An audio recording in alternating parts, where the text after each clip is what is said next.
I'm back. Good boy. Do you see scents as colors? Nah, I'm just a dog. How did you know what I was talking about? I just had to think about what the things I could smell would look like as a colour. Wasn't too hard. Can you go through those colors again? Oh, all right. There was the general bright green mist of the River Ankh, right? Right. And the hideously unbearable blue fog is you. Hey, it was only unpleasant a short while ago. You're telling me. Then you've got a trail of purplish red with flashing dots, which is where somebody passed through the cemetery. But we don't know who. Right. And if you don't follow it before the smell of the Ankh drowns it out, you'll just have to wait until you find it again somewhere else and compare it. Are you the only dog on the streets, then? No. Tell me about the others. The Dog Guild. Bunch of troublemakers trying to overthrow the master race. Overthrow the master race? Yeah, your kind. Well, your kind before some werewolf bit you. And who do you think could have bit me? Well, there are a few werewolves in Ankh-Morpork. Like any busy metropolis, we have our share of the ethnic minorities. Not all of those minorities change shoes by about 14 sizes in the full moon, though. True enough. You said there were a few werewolves in Ankh-Morpork. That's right. Do you know any of them? I thought I knew all of them. Who are they? Well, there's Ludmilla Cake. Who's she? Mrs. Cake's daughter. Even in human form, Ludmilla is built to a larger scale, and she has slightly pointed ears and teeth which are white and beautiful but catch the light in a disturbing way. What's she like? Apparently, she has this disturbing habit of staring at people's throats while she talks to them, which tends to put a damper on the conversation. Anyone else? There's Lupine, although he's technically a were-man. He's a 7-foot-tall, muscular, hairy young man with long canines, pointy ears and yellow eyes during the full moon. The rest of the time he is a real wolf. That must make relations with other werewolves difficult. Well, he appears to have a satisfactory liaison with Ludmilla, despite being the same shape only 1 week per month. That all of them? After that, there's only Angua. Angua? I don't want to talk about Angua. Where does Angua come from? I told you, I don't want to talk about it. Tell me about the Dog Guild. I already told you. A bunch of troublemakers. But there's no guild house for a guild of dogs. That's right. No motto and no coat of arms. Not even a little tartan one. So what's the deal? The guild is made up of all the dogs who have been bad boys. How do you join? You have to run away from your owner. What does a dog guild do? Same as a regular guild. Cut themselves off from everyone else and act smug? That's about it. It controls scavenging rights, nighttime barking duties, breeding missions, and howling rotas. Seriously? Well, it used to when Big Fido was in charge. Since he, disappeared, they've basically just run around as a pack of thugs. Disappeared? He's dead. I know he's dead anyway. I saw it happen. But observational evidence isn't as compelling as you'd like to think. Nah, most of the dogs believe that he lives on, leading a huge pack of mountain wolves who nightly strike terror into isolated farmsteads. I guess it makes digging in the middens and hanging around the back doors for scraps seem, more bearable. We're only doing it until Big Fido gets back. Exactly. Did you run away from your owner? Not exactly. What happened? He threw me into the river in a sack with a brick when I was a pup. How did you survive? Well, luckily, the river was the Ankh, so I just walked ashore in the sack. That's quite a puppyhood you had. Yeah, and that's not mentioning the certain confused relationship I had with the brick for several days. So you've never had an owner? Well, I was fixed up with some owners. Were they nice? Oh, they were nice, all right. They were so bloody nice it drove me nuts. Yeah, they were always patting me and giving me a bloody B-A-T-H. Yeah. They even gave me a little bright doggy bowl with the words Mr. Huggy on it. And you ran away? The moment the brush hit the bubble bath. Who was Big Fido? Yeah, he used to be a rather dainty white poodle with the overgrown remains of a poodle cut and wearing a diamante collar. What happened? He went, to hijack a phrase, barking mad. One day he realised that everything around him, his bowl, his collar, his kennel, his blanket, had his name on it. He ate his blanket, savaged his owner, and ran off to found the dog guild. And others followed him?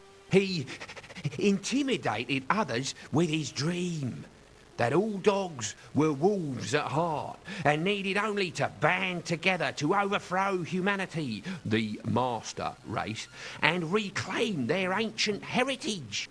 And where is he now? Nobody knows. But mothers tell their pups to be good, or Big Fido will get 'em. I thought you said he was dead. Oh, he is. I saw it happen. Sorta fell to his death. His sorry remains were picked up by foul old Ron and sold to a furrier in about 5 minutes. But that's just what actually happened. That doesn't mean anyone knows what happened. The myth has more power than the truth. You're not as dumb as you look, are you, Lewton? I'll make a wolf out of you yet. Thanks for your help, Gaspode. I live to serve you, master.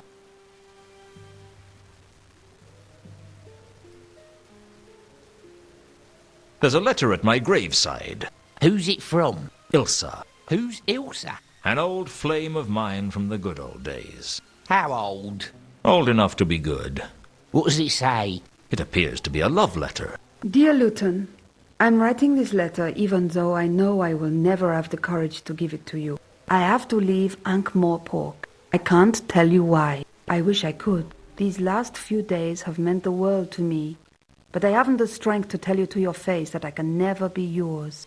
I am married to an Agatean man named Two Conkers, and I thought I would never see him again. He was dead to me, and my life was empty. Please believe me, I never meant to hurt you. I hope you can find it in your heart to forgive me. I will always look back on the Hotel Pseudopolis fondly. You all right? Sure. This is just one of those big emotional scenes like in the Clickies. I suppose a bone is out of the question. Maybe a dog biscuit. Wag, wag.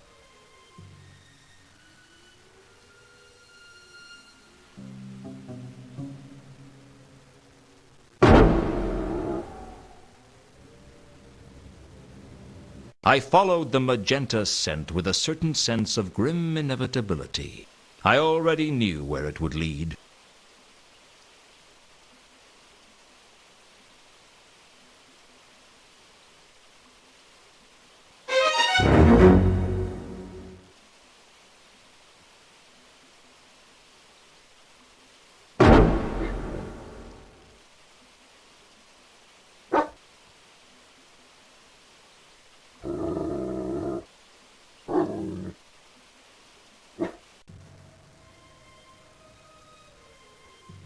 I followed my murderous trail back to the Temple of Small Gods.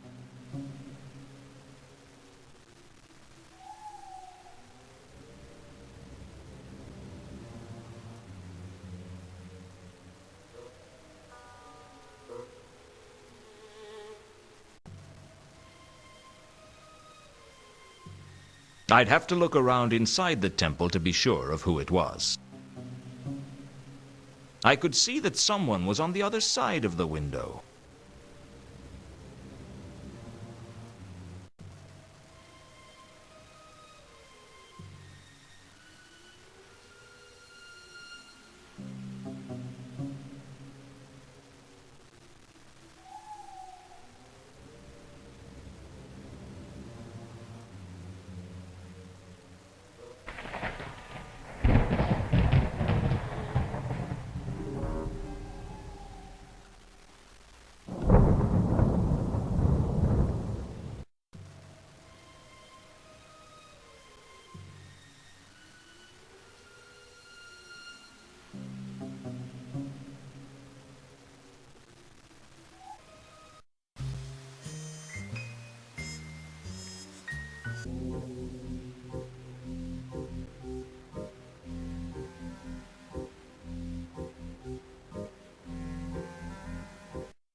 You with the hat.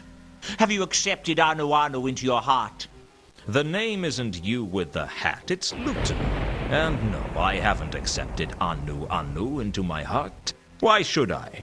For it is written in the book of Kelpie, he who has not the spirit of Anu in his heart shall have his heart eaten by the Divine One on the day of judgment. I'll take that chance. Oh, you may mock, infidel, but the day of judgment is coming, mark my words. The signs are clear, the omens are unquestionable, the stars are right and the auguries are undeniable.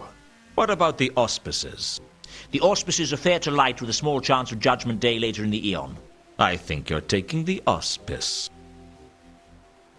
So, here I am, a fresh punter. Why should I choose your religion over anyone else's? Because Anu is the true god of gods, more mighty and strong than all the others put together. About half the gods in this temple alone claim to be the true god of gods. But Anu reveals himself through his divine miracles. Such as? Ever looked at your thumb? Ever really thought about it? Ever considered what you couldn't do if you didn't have a thumb?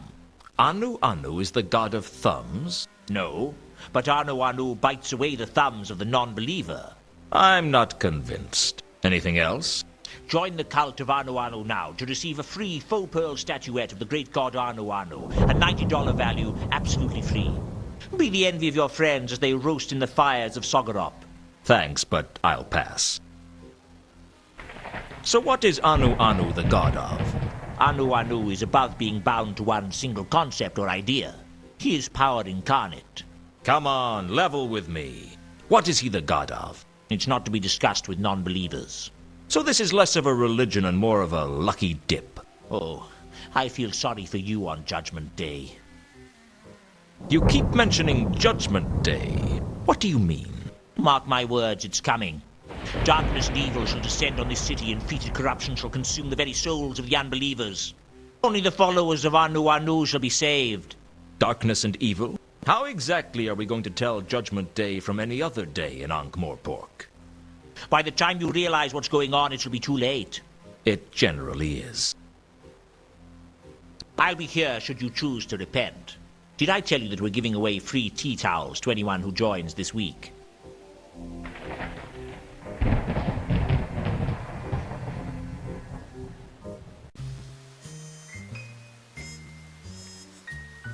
When I returned to my office for the first time since my murder, a man was already there. I knew he was a man because Corporal Nobbs was the only person in Ankh-Morpork who has to carry a letter to confirm his species. He's the kind of man you get itchy from just talking to. There must be something here. Hello, Nobby. Lewton, you're alive? I was just cleaning out your desk. Yes, of everything of value. Didn't they bury you? Rumors of my death have been slightly exaggerated. Meaning? Meaning I'm not dead, I just got buried. Yeah, don't tell me the details. Suit yourself. Nice crowbar you're using to jimmy open my drawers. Yeah. I sort of borrowed it from the evidence room. That's okay. I sort of borrowed it from a cart. Oh, I searched Reagan's body. There were 2 tiny bite marks on it. Really? I guess it was more suspicious than you thought. Well, I ought to go. Looks like you don't need your things collecting. How goes the case? The counterweight killings? Oh, still not much progress. They wouldn't let me investigate it if they thought there would be. How many murders do you guys think there are? 3. One of the patrician's clerks, the reader of esoteric occultism up at Unseen University, and one of the city's richest merchants. There'd be 3 more if you counted Mundy, Reagan, and Malachite. I suppose so. Still not convinced? Well, Vimes isn't convinced. Even though I've been cleared? I have to get back to the yard. Nobby didn't seem very comfortable around me. I didn't know if it was because of my return from the grave or because I'd caught him trying to steal everything of value that wasn't tied down. Although with Nobby, even if you tied it down, he'd steal the string. The only thing I was sure of was that my next step was to look into the counterweight killings. I had a feeling I wasn't going to like what I found.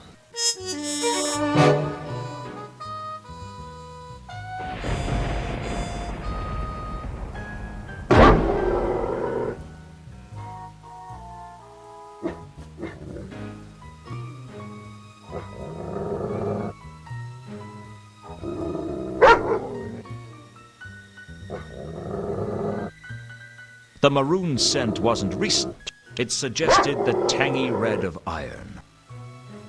The maroon scent wasn't recent. It suggested the tangy red of iron.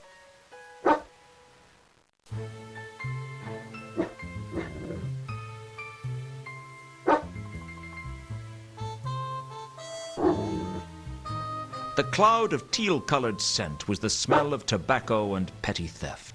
Definitely nobbies. There was a faint haze of purple in the room. I didn't know who it belonged to, but there was something about it.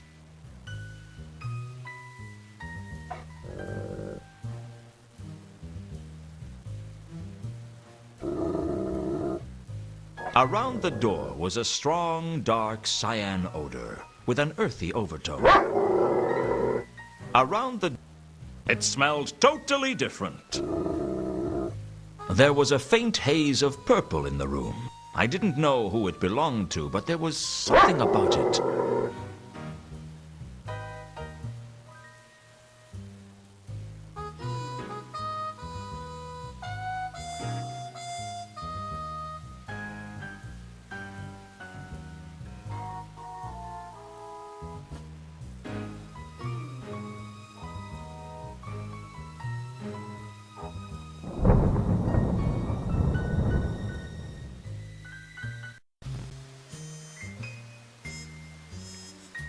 Oh, it is you, sir. I'm just as thrilled. Who would sir like to see this time?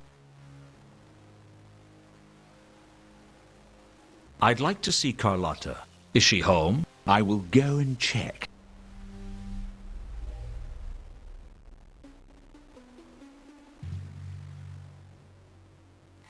While the butler was gone, I slipped into my wolf form. A purple scent stretched across the hallway, and I instantly knew it was Carlotta. But that wasn't all. The richness of her odor told me something else. Carlotta was a werewolf, just like me. It seems that Carlotta is not in her room.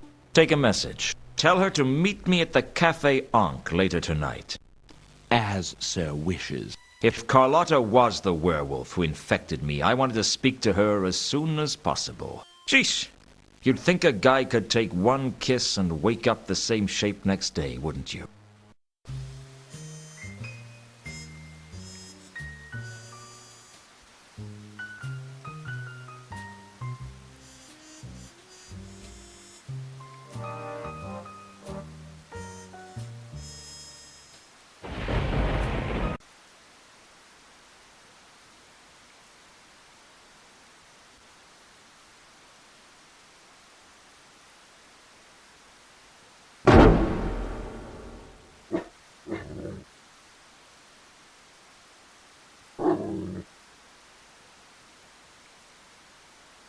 The scent was too weak for me to really remember it.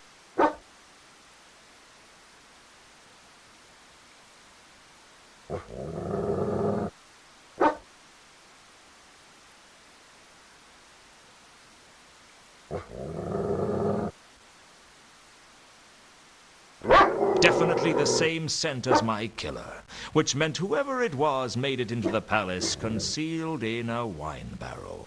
Why did that bring to mind the phrase, "You wait, time passes," and Thorin sits down and starts singing about gold?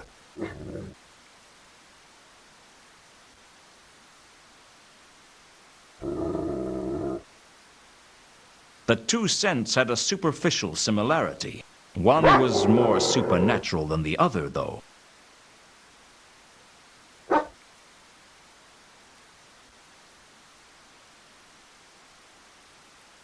Although they were similar, one had a much sharper quality.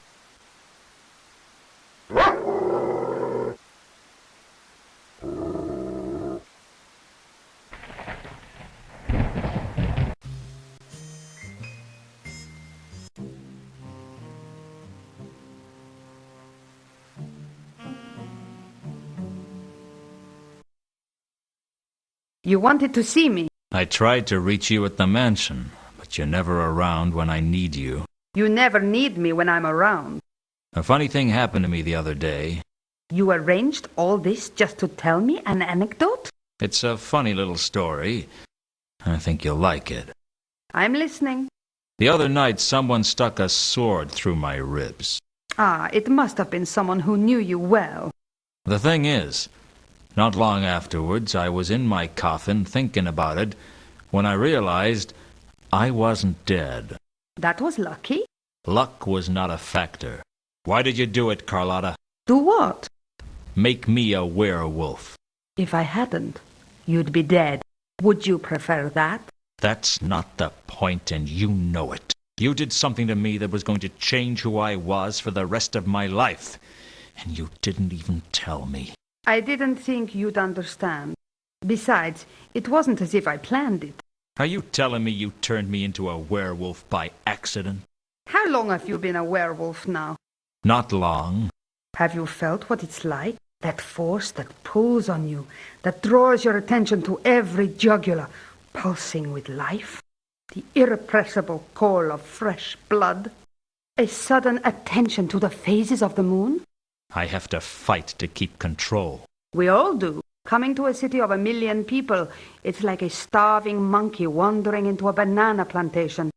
You learn to live with it. And you decided to infect me with lycanthropy? Infect is such a negative word. I prefer blessed. You think this is a gift? Of course it's a gift. It's the greatest gift I could give to someone. And I chose you. Why? You're a smart man, Lewton. Figure it out.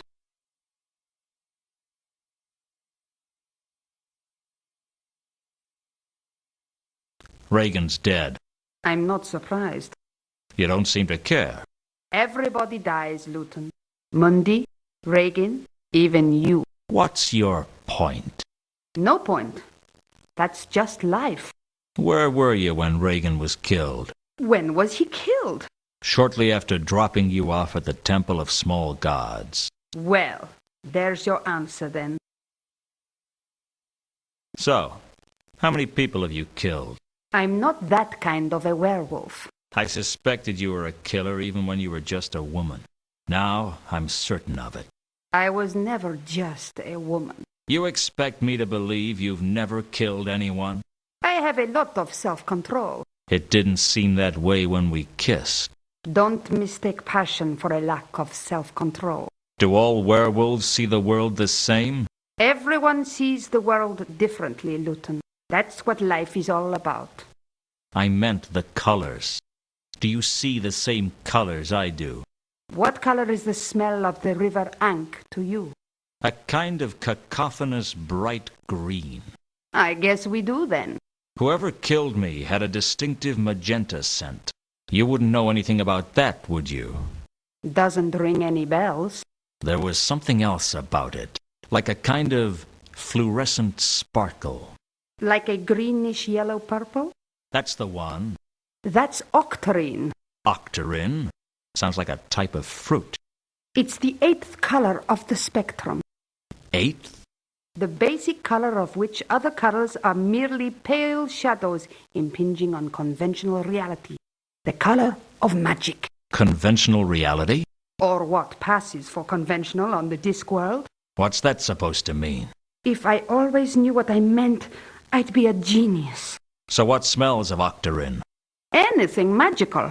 Then how come I've never seen it before? There must be 100 magical things in the city. Unseen University should glow like a sparkler. Mortals can't see it, only wizards. Although we can smell it, of course. That doesn't explain why Unseen University doesn't reek of it. Well, it fades quickly in sunlight, and in extreme cases, walks away.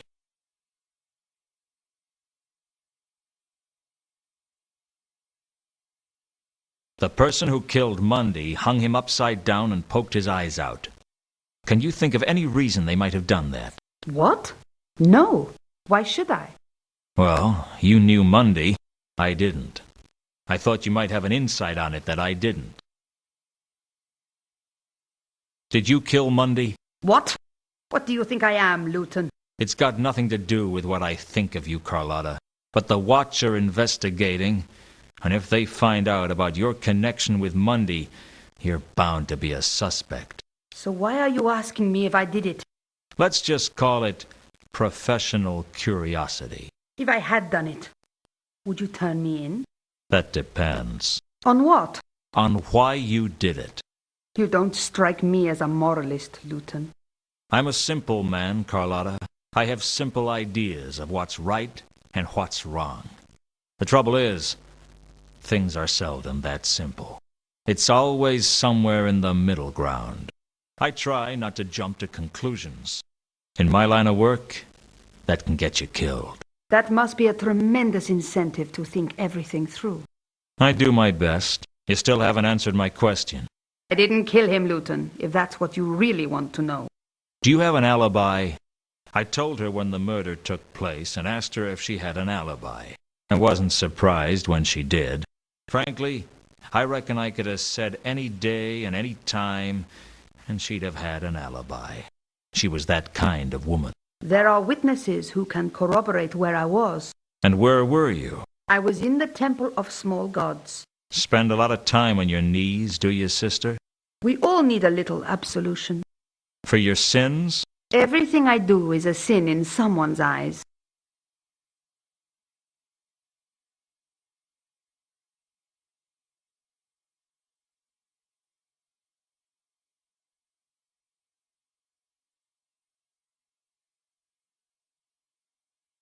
I take it you don't know where the golden sword is now. Of course not. Do you think I wouldn't tell you? Frankly, my dear, I don't know what to think.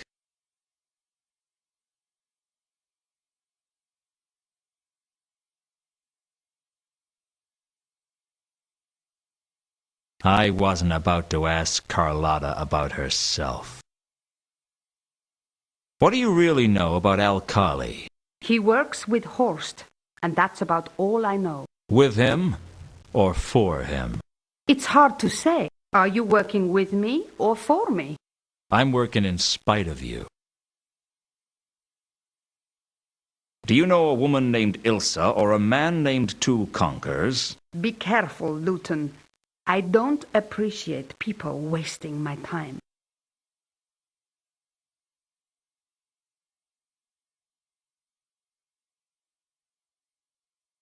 So level with me. What do you really know about the counterweight killings? Nothing, I swear. I swear all the time, but that doesn't mean you can trust me. The person who killed Mundy hung him upside down and poked his eyes out. Can you think of any reason they might have done that? What? No. Why should I?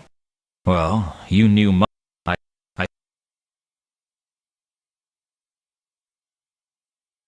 Where were you when Reagan was killed? When was he killed? Shortly after dropping you off at the Temple of Small Gods. Well, there's your answer then. I told Carlotta when Malachite was murdered, and asked her where she was at the time. I was at a service then. Why do you ask? A service? I happen to enjoy services. I bet I would, too. Why don't you invite me to one? I wouldn't be allowed to bring an unbeliever. How do you know I'm an unbeliever? I doubt you believe in anything. A man can change. Don't you have a recruitment policy? I'd rather not talk about religion. It's such a controversial subject. I can't help but notice that your recurring alibi for the murders is that you were at the Temple of Small Gods.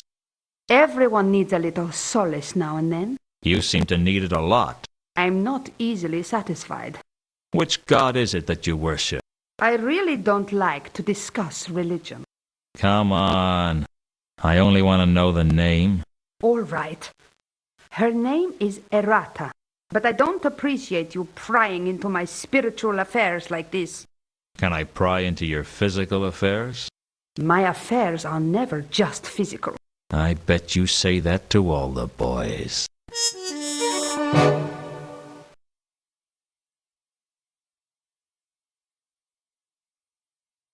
Tell me about this goddess, Errata. I already told you. I don't like to talk about religion. She's not like then. He's the god of Omnia. Is that the place with the Quisition? All the overzealous holy wars and tortures? It used to be. They had some kind of reformation, and now they're just overzealous about singing rousing hymns and distributing fundamentalist pamphlets in the street. Well, that's a kind of torture all of its own. You're telling me. I got cornered by one of them last week. How do you think I know so much about it? It was 3 hours before I could get them to leave. Thumb screws would have been quicker, at least.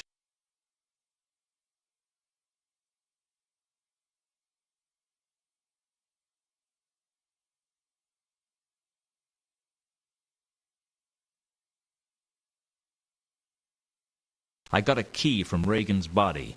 It led me to this. It's empty. It's empty. Mean anything to you? No, nothing. Where can I find you? I'll be around. That's not very helpful. What can I say? I go where I want to, with anybody I want. I just happen to be that kind of girl. This isn't over, Carlotta. I hope not. We don't have to be enemies, Lewton. We'll never be friends. Let's not fight, Lewton. We can work together, recover the sword together. I don't know who you are anymore. I'm the same girl I ever was, Lewton. It's you that's changed. You're telling me. You know, Lewton, you don't have to work with me. You don't have to say anything, and you don't have to do anything. Not a thing. Oh, maybe just howl. You know how to howl, don't you, Lewton? You just pull your jaws apart and blow. After Carlotta had left, I sat alone in the cafe, thinking about my problems. As bad as it seemed, my life was still better than it was a few years ago. Back then, I would have sat alone in the cafe, drinking through my problems.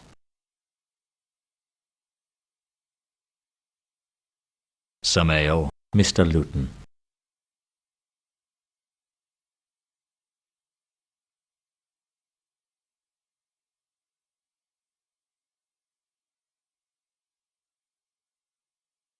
You hear a lot of talk around here, Samael. Have you heard anything about the counterweight killings? Oh, yeah. I've heard the talk. It's making the customers nervous. What do they say? Just rumors. You know how rumors spread.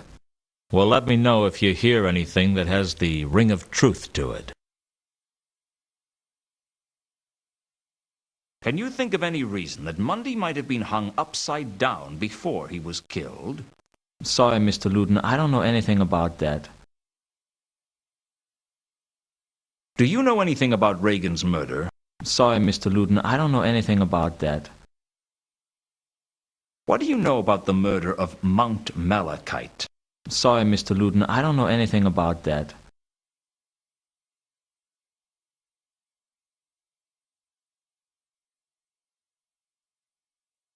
You hear a lot of talk around here. Have you heard? Oh,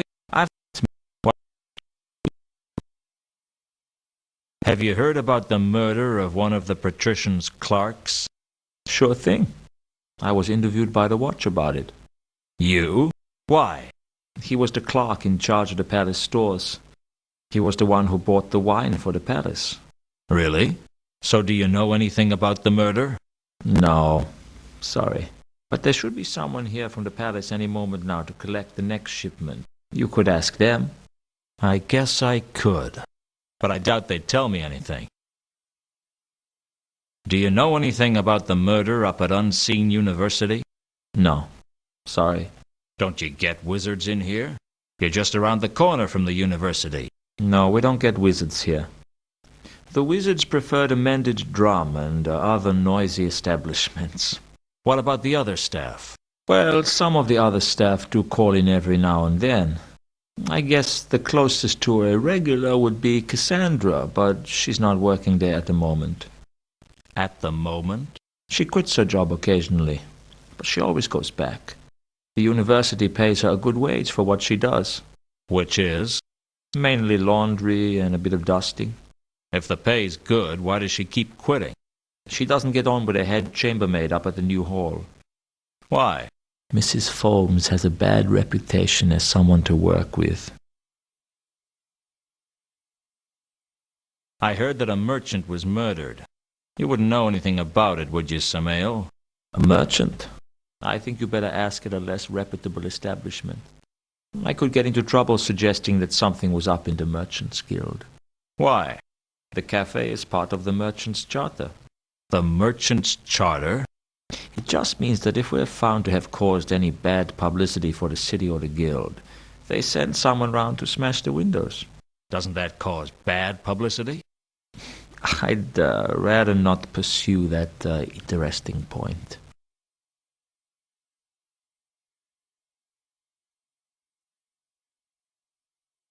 How's business, Samael? It's pretty good, Mr. Lewton. How are things with you? Not so good. I think I'm so deep in trouble that I haven't even realized it yet. You haven't had much luck, have you, Mr. Lewton? Not since the Hotel Pseudopolis. That was when... Oh, I see. That's okay, Samael.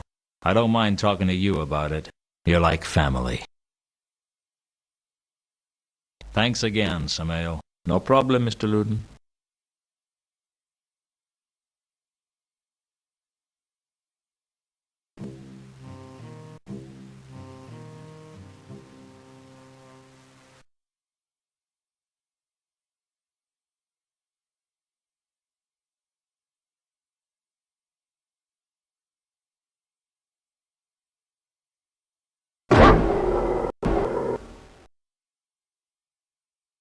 It was too scattered for me to remember it. There was a lingering smell of purple in the corner. The predominant smell in the cellar was of red wine, considerably more pleasant than the smell of the river, at least.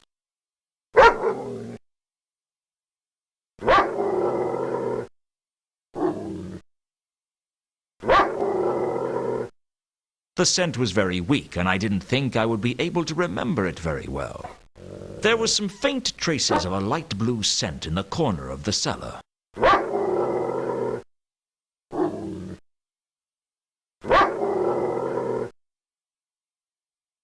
It was too scattered.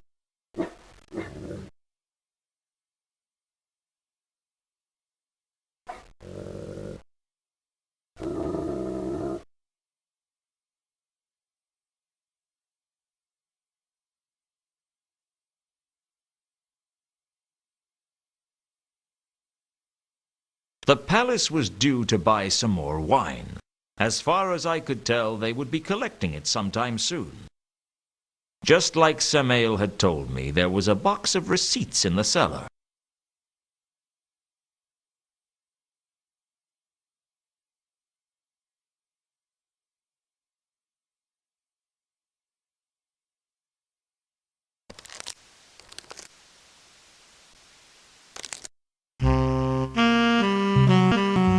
I had a long wait, but it paid off.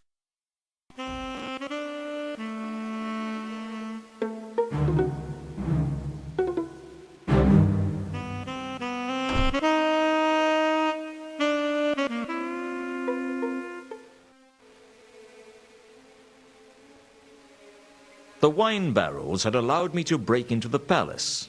It didn't speak too highly of the palace's security, but I wasn't complaining.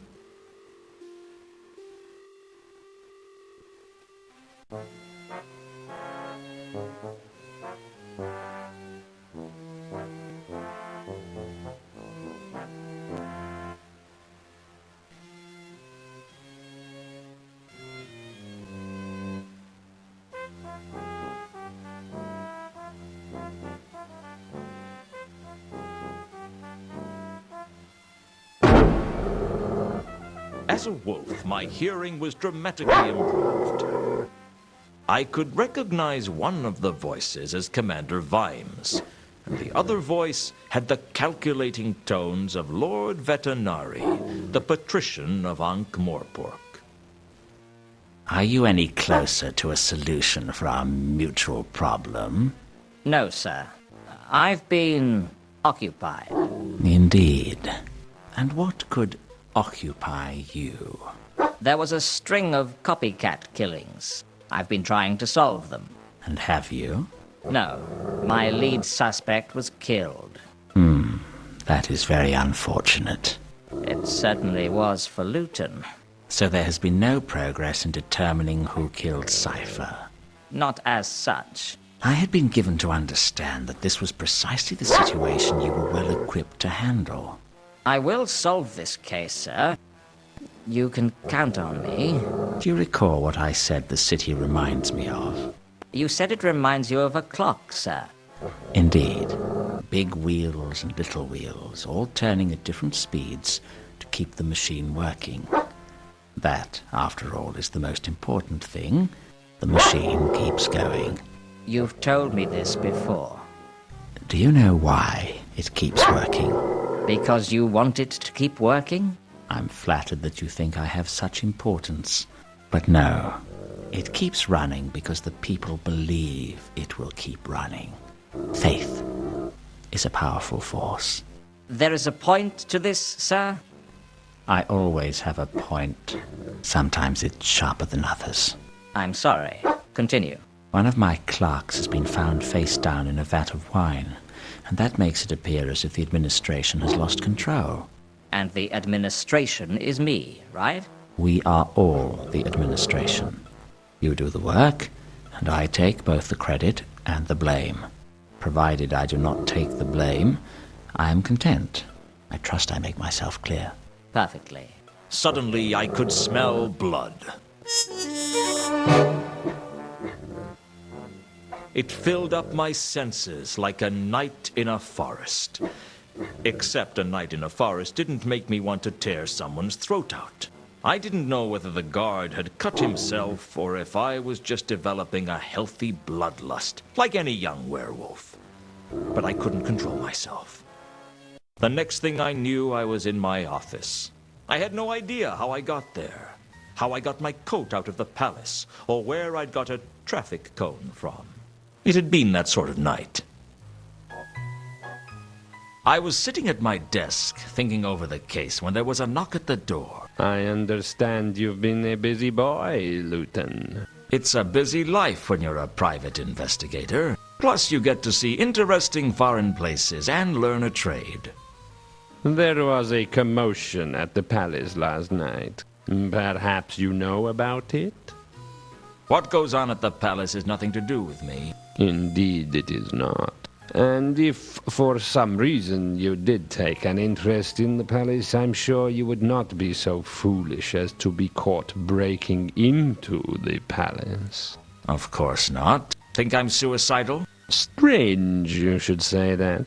I heard you'd been killed. I expect you hear a lot of things that aren't true. I bet someone has to explain them to you using very small words. The thing is, the intruder at the palace appears to have been a werewolf. There's a lot of that around this time of year, I understand. Must be the moon. I paid my respects to your grave. Oh, that was nice of you. It was empty. Oh, you know how it is. I get claustrophobic in narrow spaces. So do werewolves, perhaps? I wouldn't know about that. Remember when I said how disappointed I was that I couldn't take you out for free? Oh, that was a very touching sentiment. Well, Lord Vetinari has generously offered to pay for the inhumation of last night's intruder. He has a big heart. It's a shame no one can find it. Was there a point to your visit? I was just passing through.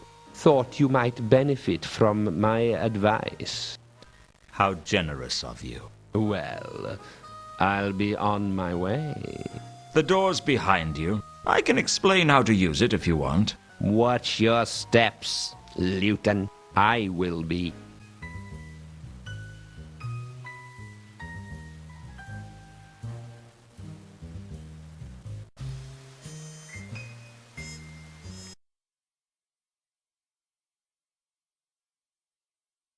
My usual, please. Usual. Lewton, you're... What? Is my tie not done up straight?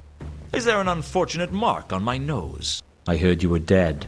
Perhaps I am. Get me a stiff drink. How about a whiskey? Don't you want something with it? All right, put another whiskey in there. Drinking like that'll kill you. I'm dead already. You didn't come back here to drink, did you?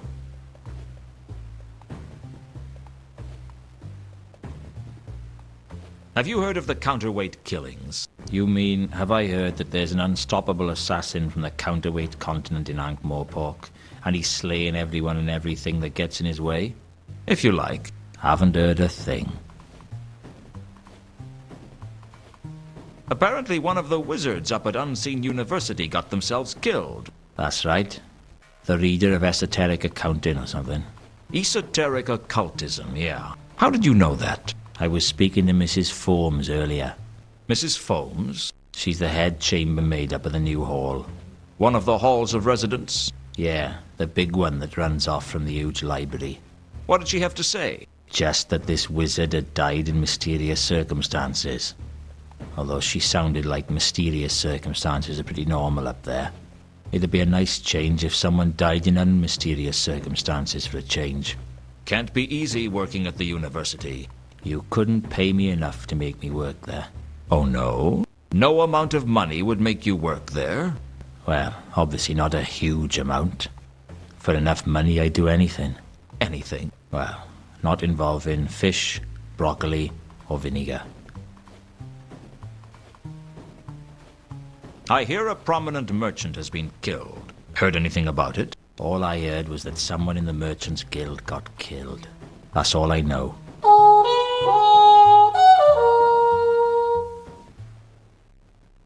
I decided not to bore Mankin with the details of the murders.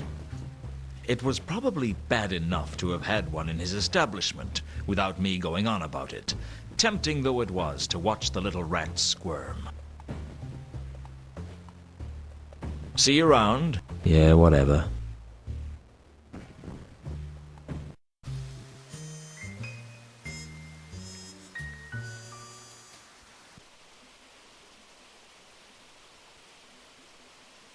The Merchants' Guild was the youngest of the Ankh-Morpork guilds, founded in self-defense by the city's traders and shopkeepers, when they realized their role in the grand scheme of things was to be robbed. Robbing fat merchants, it seemed, was a perfectly socially acceptable, even heroic thing to do. Consequently, they weren't the friendliest of guilds either. I wasn't holding out much hope that they'd help me. Evening. Usually is when the sun sets. Is everyone in this city a smart aleck? Who's he? He used to be a regular at the Mended Drum. He made a reputation as a know-it-all.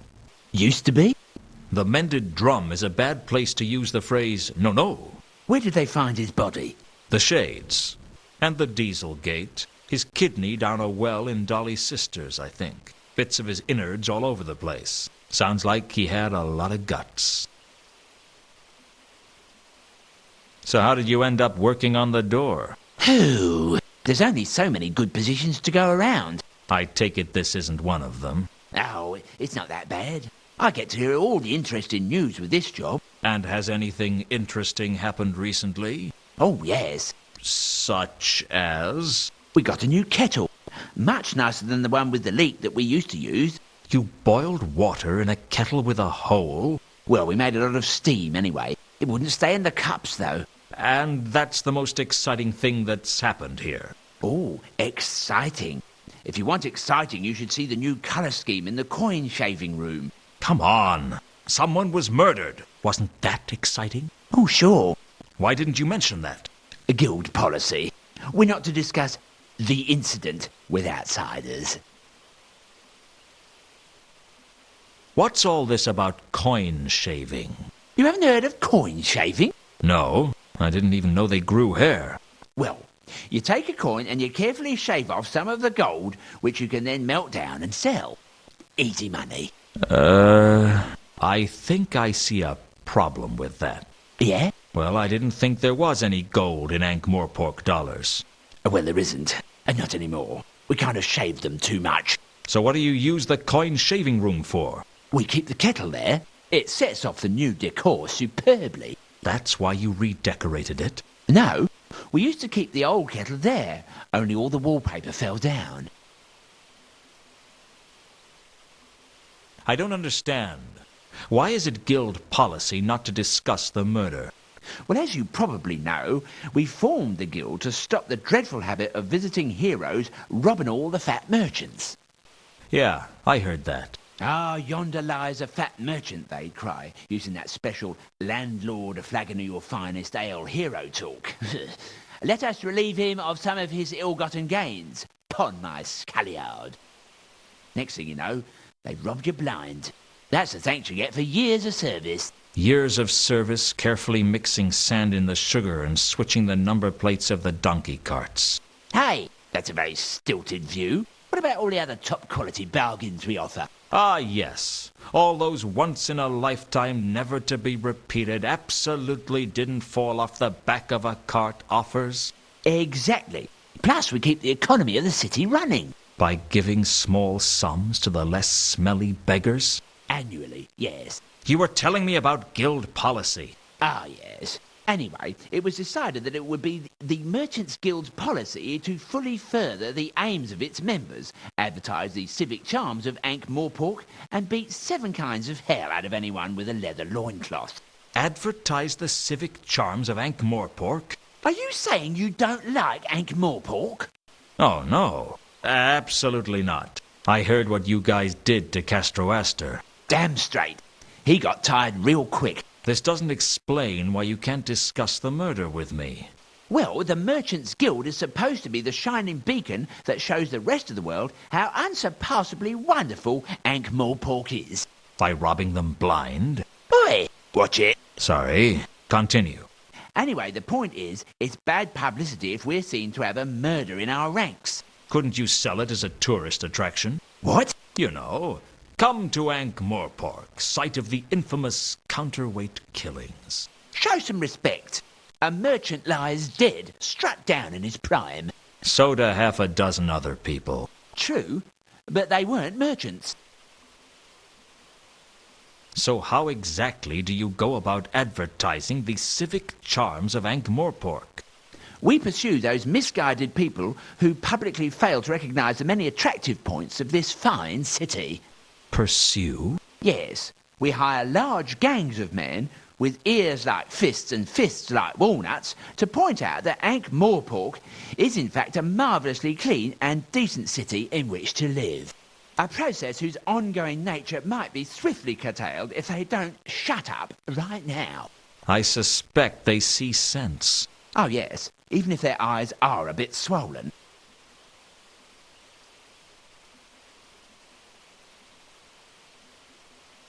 Have you heard about the counterweight killings? Who hasn't? It's the talk of the town. A gruesome serial killer in our own backyard. Ankh-Morpork, where major political events are never talked about, but grisly murders are discussed over the dinner table. Hey, if it isn't local news, I'm not interested. Oh, of course. 10,000 killed in a pogrom in Omnia is irrelevant. But Ankh-Morpork man stubs toe on the Magdalen Bridge. Oh, that's news. Someone stubbed their toe on the Magdalen Bridge? Never mind. Do you know anything about the murder of the reader of esoteric occultism? I can't help you there. About this merchant that was killed. Sorry, I'm not allowed to discuss the incident without silence.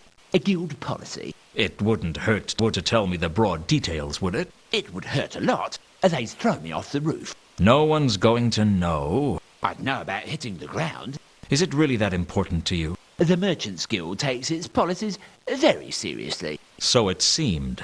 I had to find a way to exploit that. Do you know anything about Cypher's murder? I can't help you there. Well, goodbye for now.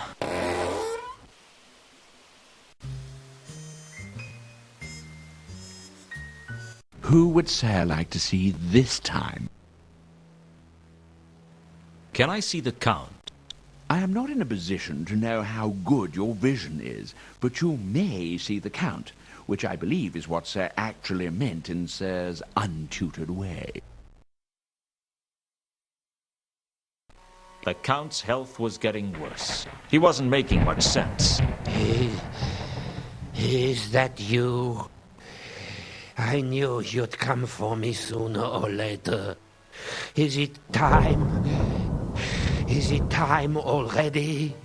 It's been such a long time, hasn't it? We've had fun together, haven't we? Soon enough. Count? Soon enough, my dear. Soon enough. Count? It's Lewton. He cannot hear you. Why not? It's almost his time. I've seen some scary things in my time. I've seen men driven mad by money or women. I've seen wars where neither side has known what they were fighting over. I've seen Nobby getting out of the shower, and believe me, that was no picnic. I didn't really discover what terror was until I found myself talking to a 7-foot-high skeleton with a scythe.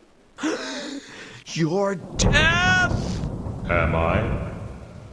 You know, I wondered why I was carrying the scythe around. Am I? Are you what? A self has yet to squander his one last chance at redemption. Am I dead? No. It's not your time. I thought you might have missed me the other day when I was stabbed and you've only just got around to me. I'm famously punctual. So why are you here? I've come out for the count, so to speak. Oh, well, that's a shame. I was hoping to ask him a few questions. You seem remarkably calm for one who's just seen the defeater of empires, the swallower of oceans, the thief of years, the ultimate reality, the harvester of mankind, and the assassin against whom no lock will hold. That's me, in case you have trouble with long sentences. It's been that kind of week. How long has he got? That depends on you. On me? I thought our time was allocated by the fates. It is true that fate is the ultimate master of life and death. But even fate takes a back seat to the laws of narrative causality. I don't understand. Really? Who said you were supposed to? You might give me a clue. Let's just say that the actions of one person may change the way the whole story is told. I don't understand. Don't worry. It'll all become clear to you at the end.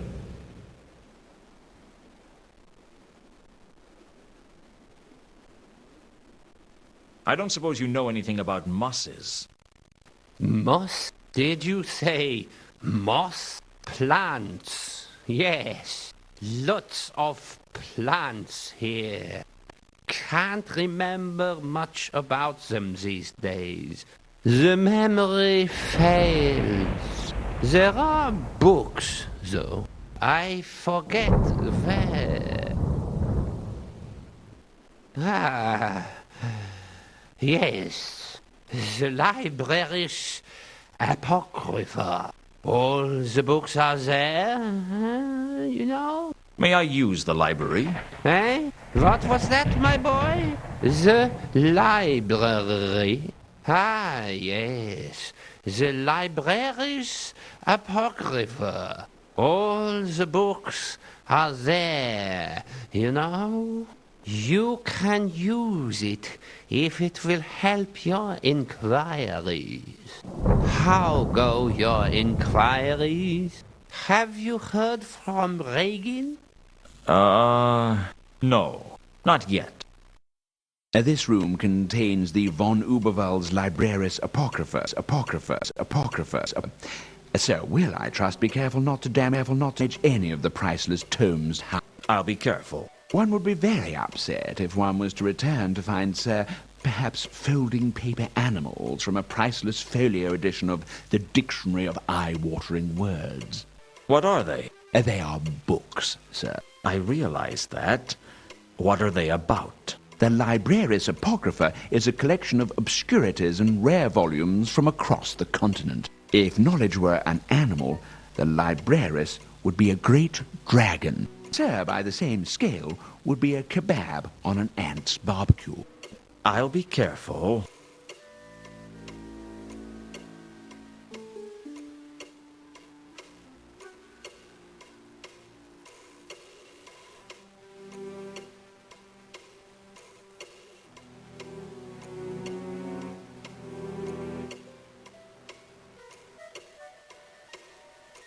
I found a copy of Orange Crates on the Nature of Plants. The book was a tediously detailed study of the plant kingdom, and one of the most boring things I've ever read.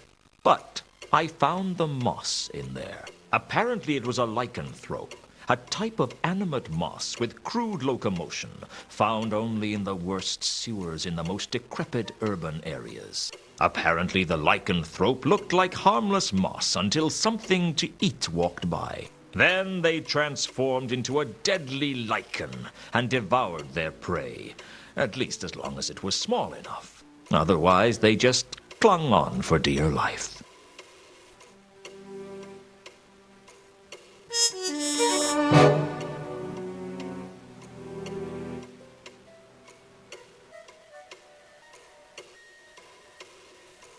The lycanthrope only grew in sewers. I had to find out how to get into the sewers of Ankh-Morpork. Not many people could claim that.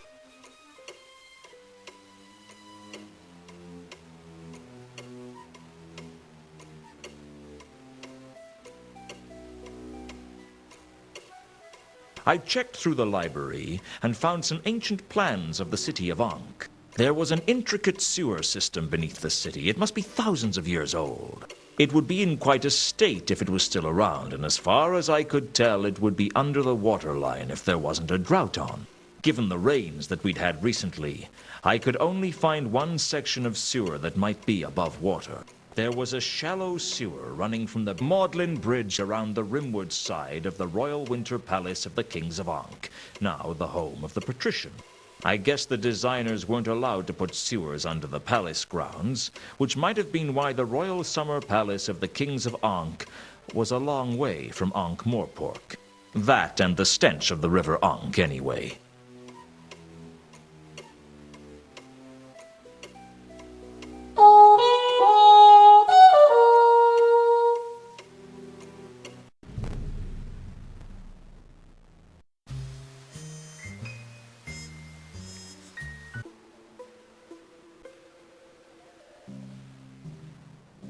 The ancient civic plans from the library led me straight to the sewer's entrance, not far from the Magdalen Bridge.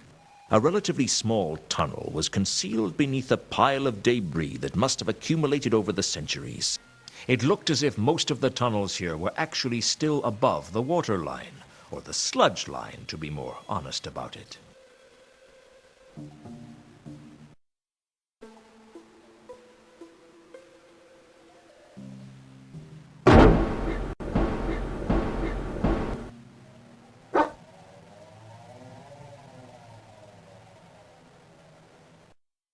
The trail that I had seen in the cemetery seemed to continue down in the sewers, starting at one of the pipes and disappearing into the passageways.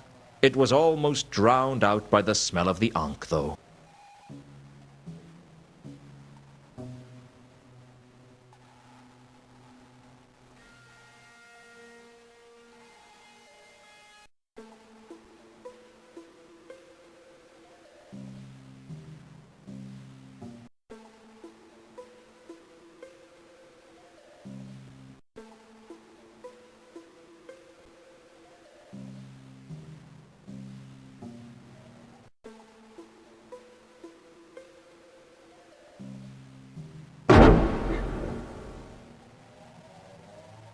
The trail that it was...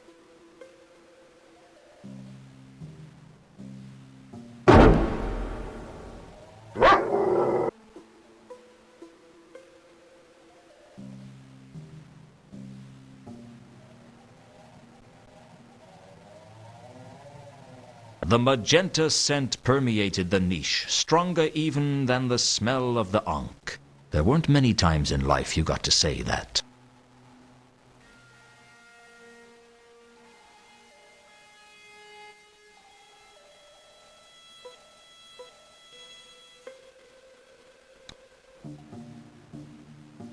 There was all among. It looked like some kind of nest.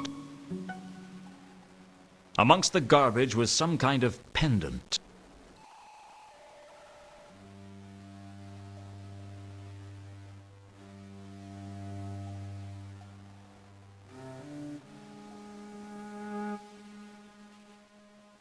The metal of the pendant glinted amongst the debris.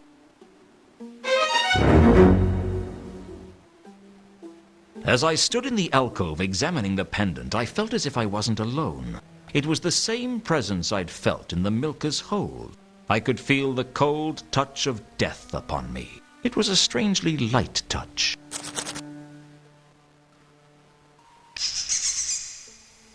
Size obviously isn't important, I agree.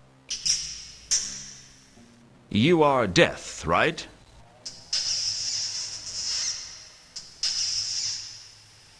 Rats have their own death? No offense, I mean, you're very, very intimidating. For a skeletal rat, at least. So what's your connection to the big guy? You're sort of like relatives, then.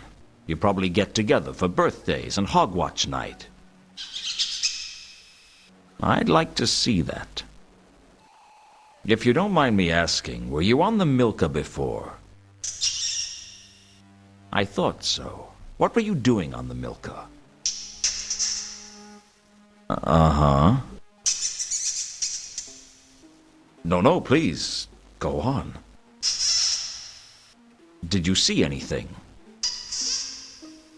Well, I don't know. Anything unusual? Anything else? And that's here. This is its lair. It can't be very big. That's not very comforting. But I guess that's not your job. But comfort, I mean. I wasn't suggesting you weren't good at your job. I've never looked at it that way before. I couldn't believe it. I was talking to a phantasmal rodent. I hoped he couldn't read my thoughts. He seems easily offended. So, what's it like being the death of rats?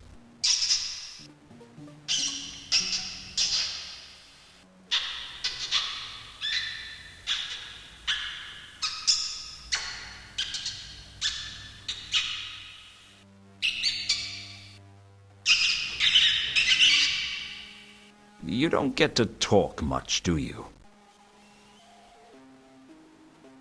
Well, it was nice meeting you. I have to get going. It's not like that. I have a lot of work to do. You too, huh?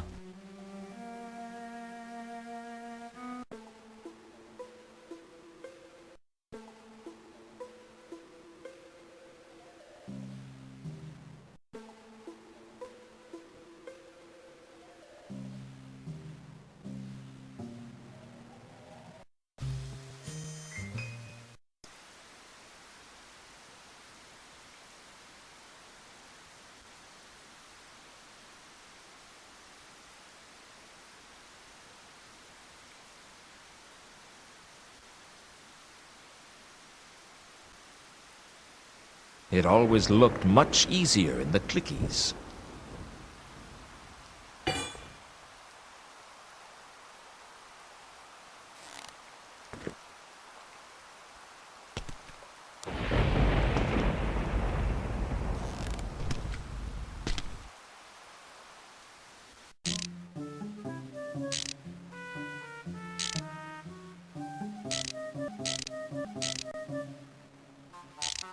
Can I ask you a few questions?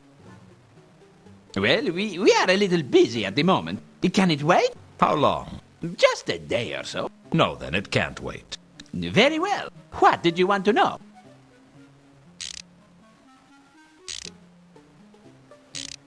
I decided to... I doubt it.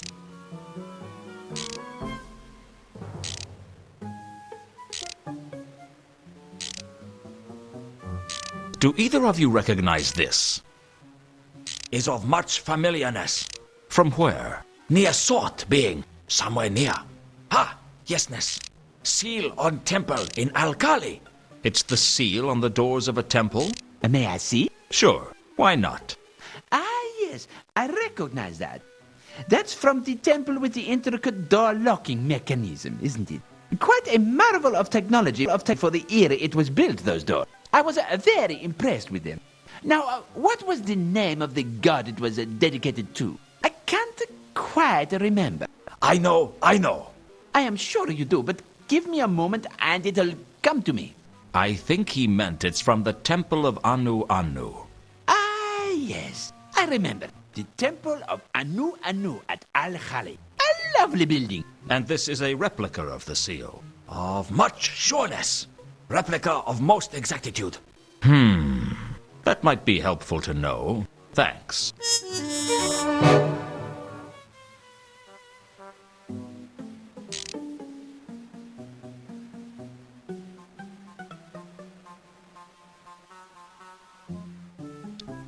The gaping hole had been created by Malachite to escape from the palace. Leonard liked to think of it as a window.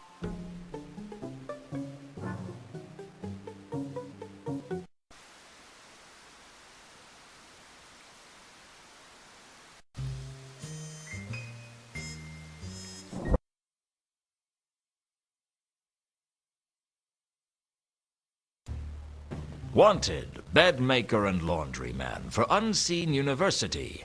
$2 for each day survived. Contact Mrs. Foames at the new hall.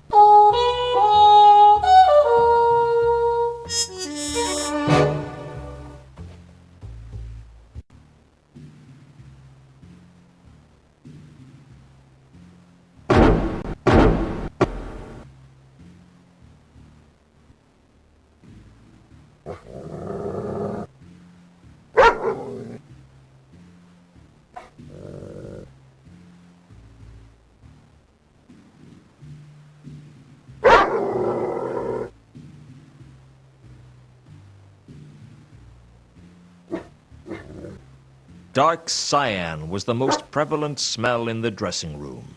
There was a booming bass quality to the scent. The cyan stench was coming from a bottle of perfume. There was a hint of an apple-colored scent in the air.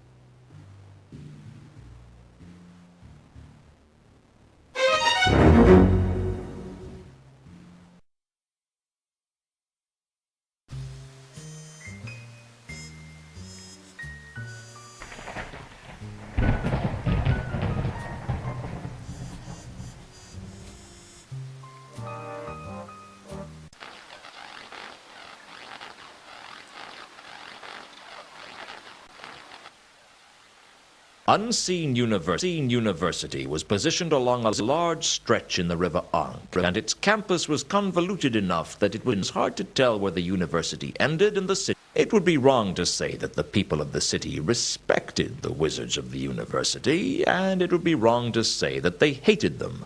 In fact, all you could really say was that both the citizens and the wizards were glad of the wall that stopped them from having to socialize on a daily basis.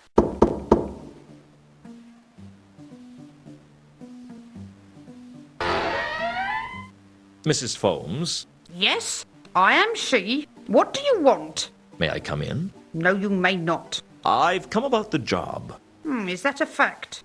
Very well, you may enter, but wipe your feet. I won't have the help messing up the carpets.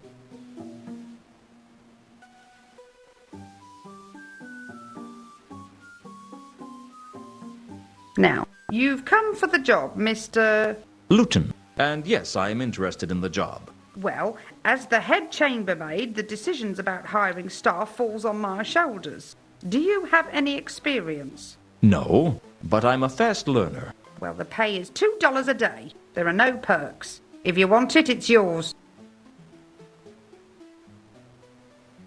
Can you tell me about Unseen University? It's not the business of help to discuss their employers.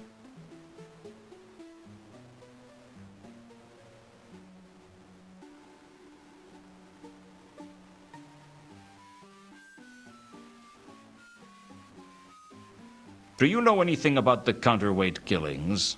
Murders are hardly a suitable topic for polite conversation. Can you think of any reason that Mundy might have been hung upside down before he was killed?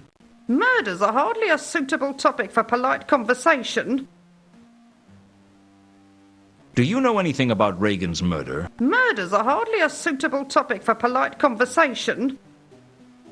What do you know about the murder of Mount Malachite? Murders are hardly a suitable topic for polite conversation.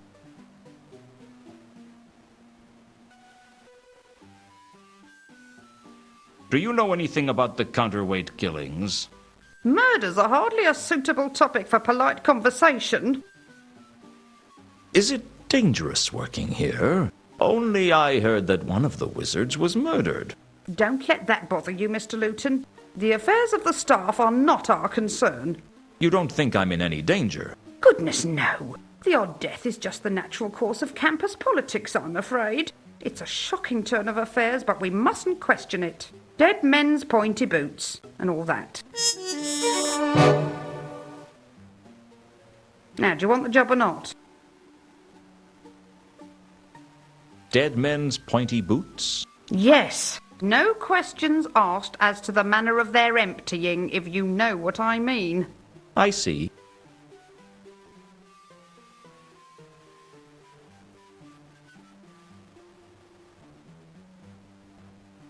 Do you know anything about Cypher's murder? Murders are hardly a suitable topic for polite conversation.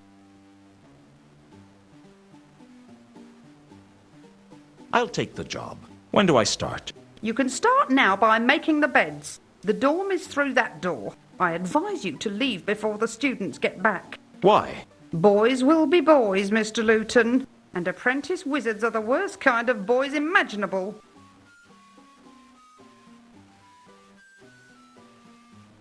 I guess I'd better get to work. Very good.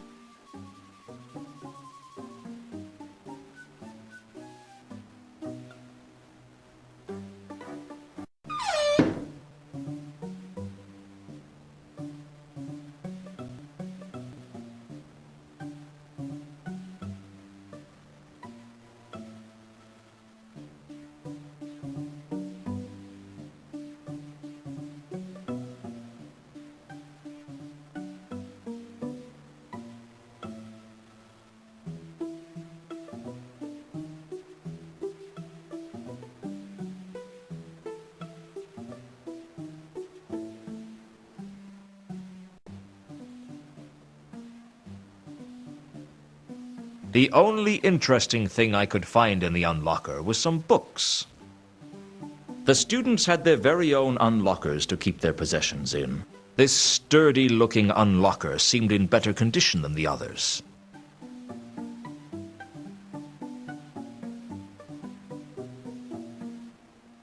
Even as a human, I could smell something very disturbing coming from this particular unlocker.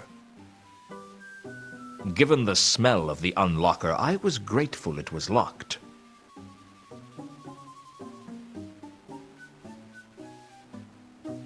I searched the unlocker, but found nothing I wanted to think too hard about. This unlocker seemed rugged, if slightly beaten up. This locker seemed to wobble slightly. Unlike the other unlockers, this one seemed to be levitating a few inches above the ground. Probably one of the students' cantrips that hadn't worn off yet. As for the unlocker's contents, the less said about them, the better. The dorm was full of the jangling scents of the students, but the most surprising thing was the octarine board. As a wolf, I smelt the words on the board. The chalk marks showed up as sparkling traces against the odorless board. It seemed to be a list of subjects the young apprentices were studying. Occult perils of lace-making, basic myth and monsters, principles of thaumic imponderability, and temples of the Great Nev. Under the list of subjects were the words, "You must read a chapter on each before the next lecture."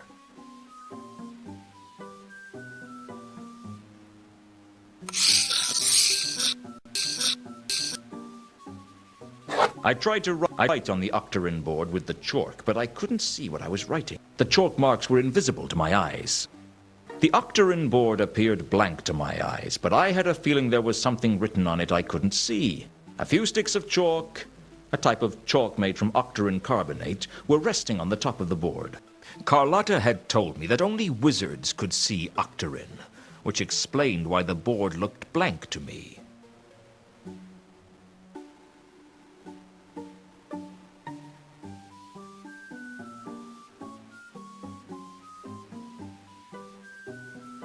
Two concrete...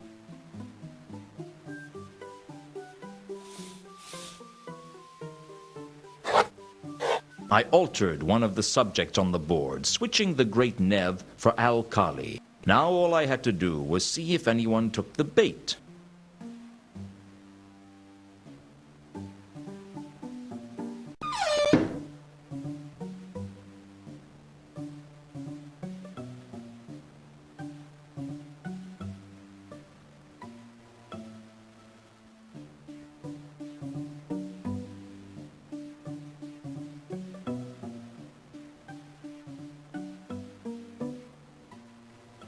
What are you doing here?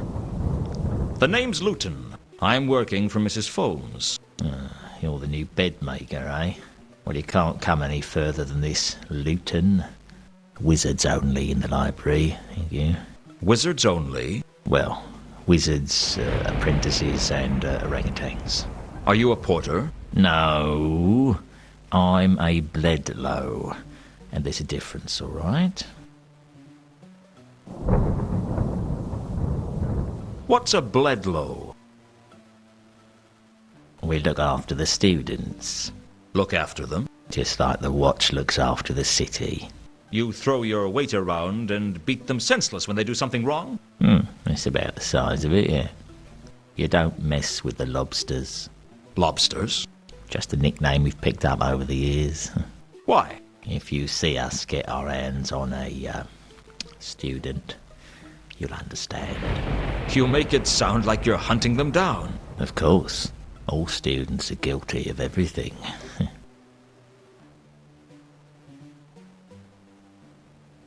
Where are all the students? They're off playing Unseen University Challenge against the students from the Assassin's Guild. What does that involve? I don't know. Given the way most sports are conducted round here, it probably involves a very careful inspection of half the pubs in Ankh-Morpork. What makes you say that? Heard of the city and guilds? No. When the guilds started setting up their own colleges, there was a lot of rivalry between the various students. Rivalry? Well, the university students used to be ambushed by gangs from the guilds, really. Used to be? Well, given the faculty's relaxed attitude to sudden death, most of the staff prefer dead students on account of them being easier to teach. But I gather the guilds decided that enough was enough because all the bodies around the place made it very hard to open doors. So what did they do? They founded the City and Guilds match. I think the idea was to carry a football right from the outskirts of the Shades to the Tower of Art, goals being scored by kicking the ball through the door of certain landmarks. What sort of landmarks? The sort with names like the Mended Drum and the Bunch of Grapes. The scoring team was bought drinks by the other teams, you see. And after a few years, the Arch-Chancellor ruled that only one goal could be scored in each pub since the match had, for 3 years running, it had gone on for a month. What's this got to do with Unseen University Challenge? Well, the university tends to leave the City and Guilds match to the guilds.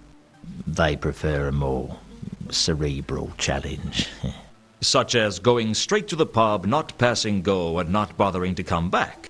That'd be my guess, yes. So they're not coming back? Well, they'll be back.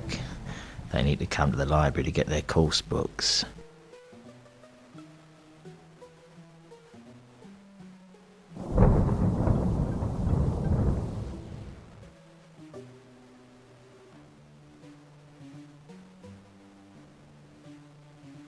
Do you know anything about the counterweight killings?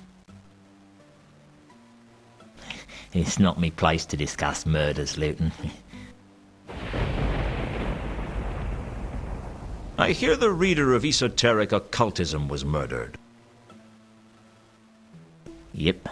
Old Mathan was so full of poison, even the worms wouldn't touch him. He was poisoned? That's right. Right here in the Widdershins wing of the university. You don't sound concerned. I just keep an eye on the students. The wizards can do what they like to each other.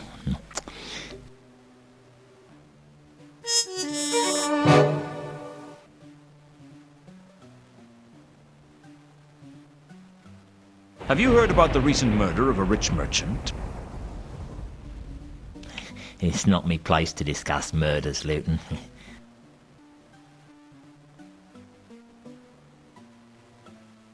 Do you know anything about Cypher's murder? It's not me place to discuss murders, Lewton.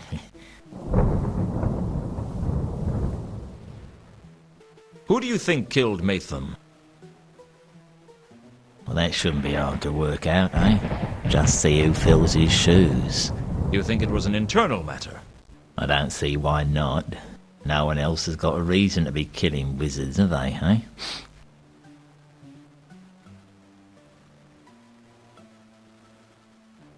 Well, I'd better leave you to it.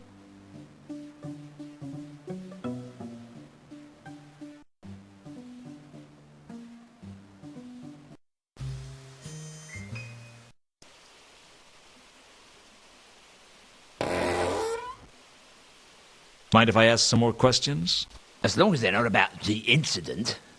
Be my guest.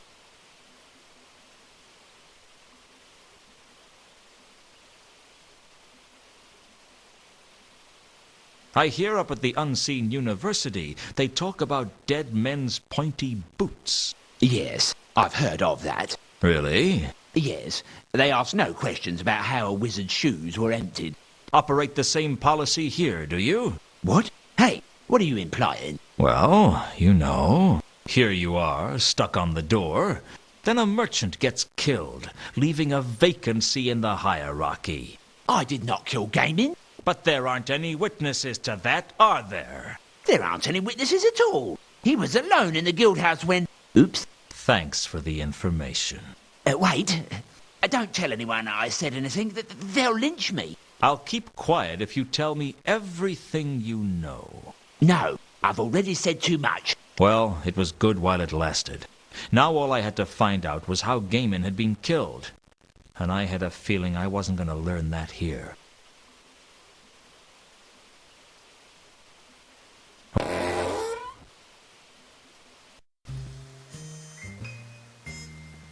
Who would Sir like to see this time?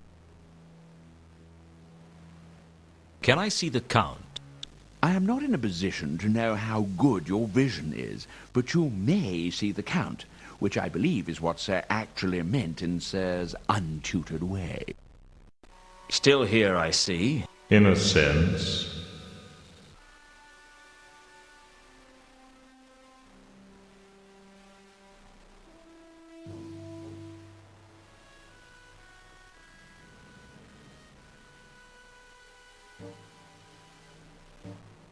Have you heard about the recent murder of a rich merchant? Of course.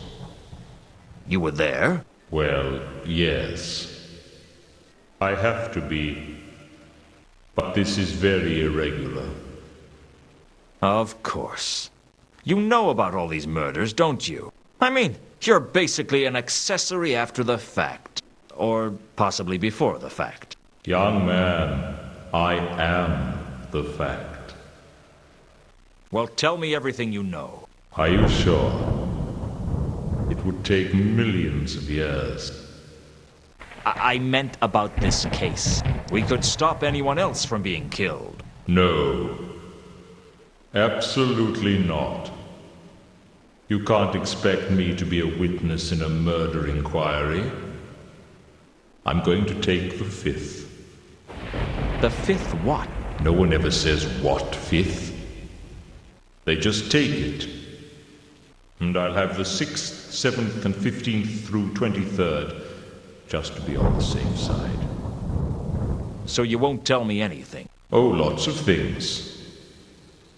I like to talk to a man who likes to talk. But you won't tell me anything about the murders. I will not. Supposing that caught on, you think I want to spend every day in a witness box? Even though Death said he wouldn't tell me anything, I had a suspicion that I might be able to learn something if I could just trip him up. I'd have to be careful. The last thing I wanted was to get Death upset with me. He's not a guy you want as your enemy. Can you tell me anything about Maytham's murder? I already told you that I cannot discuss the details of my work with you. Do you know anything about Cypher's murder? I already told you that I cannot discuss the details of my work with you. Do you know anything about the counterweight killings? I already told you that I cannot discuss the details of my work with you.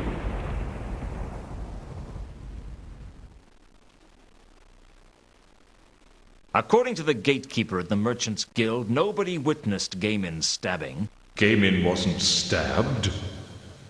Really? How did he die? He was strangled. Ha! Thanks. Blast. I didn't see that one coming.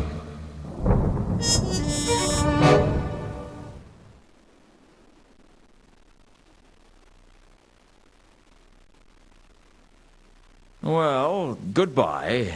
I'm sure we'll meet again. Oh, you can be certain of it. Incidentally, I rather like your hard-boiled monologues. You do? Oh, yes. And of course, the way you can actually think out of the corner of your mouth, very impressive. I didn't know I was doing it. Oh, yes.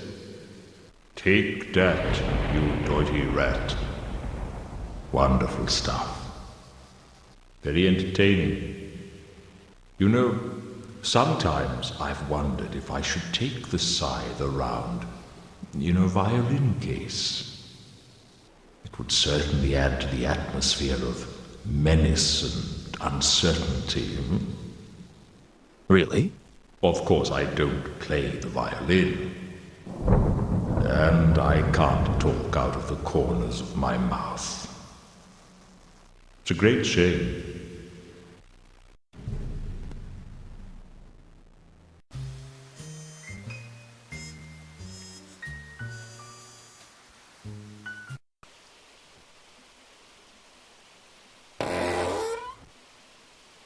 Mind if I ask some more questions? As long as they're not about the incident, be my guest. Well, it seems that Gaiman was strangled right here in the Merchants Guild. How did you find that out? A little anthropomorphic personification told me. Okay, so it was risky flaunting my discovery over such an easily affiliated guild. But how often did you get to consult Death on a murder investigation? I'd earned the right to gloat.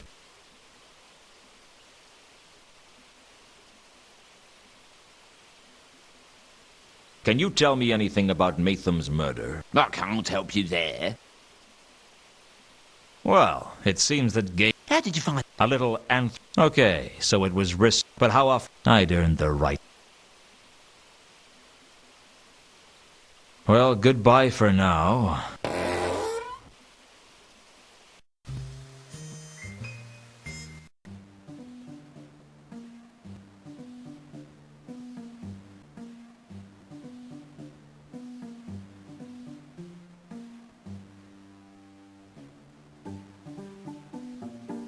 I had a feeling I wasn't going to get away with stealing the book. I had a feeling a copy of Frescoes and Fatal Traps of the Temples of Alkali miraculously appeared after I changed the octarine board. I guess the students took their studies more seriously than I thought, but fortunately they still didn't have much idea what it was they were studying most of the time.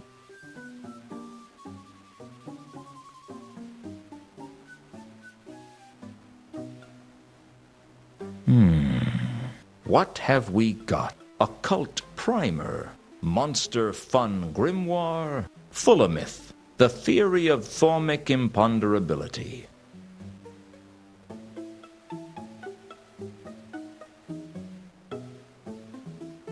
Given the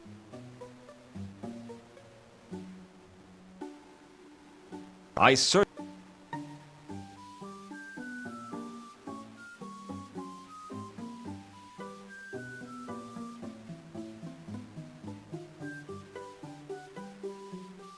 The pendant's design matched the one in the book for the seal of the temple of Anu at Al-Kali. The temple was famed for its intricate door mechanism, and the book described how to manipulate the seal to open the temple doors. I used the same method on the pendant, and it opened with a faint click. Inside was a small piece of paper with names on it. One name leapt out at me. Therma. I decided to keep the list to myself.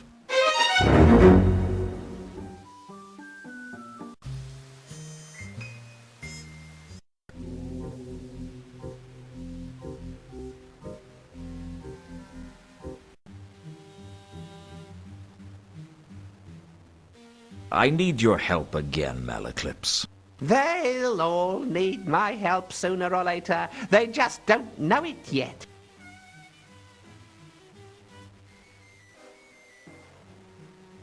I read out the list of names to Malaclips, and that sounds familiar look came over his face.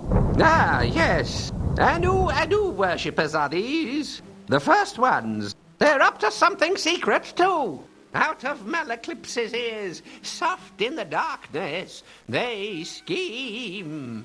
I'm investigating them. Want to know what I find out? As long as it doesn't cost me anything. I don't make rash bargains, Lewton. Which deity do you serve? That's a big question.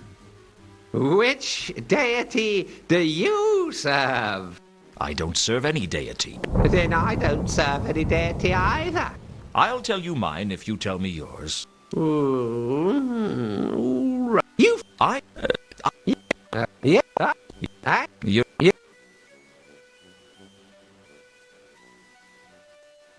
Tell me about the god...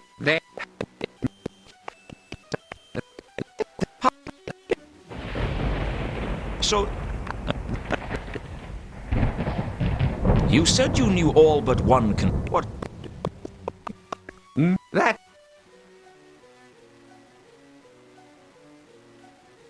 Carlotta says she's a follower of Errata. Is that right? Blah! I am the only true follower of Errata in the whole of Ankh-Morpork. Unless you have seen the light, Lewton. Seen the light? Do you believe in the ways of Errata? How could I not? Surely, Errata is the most worthy of all gods to follow. Either you've just had a miraculous conversion or you're learning to lie. Good! A useful skill in followers of Errata.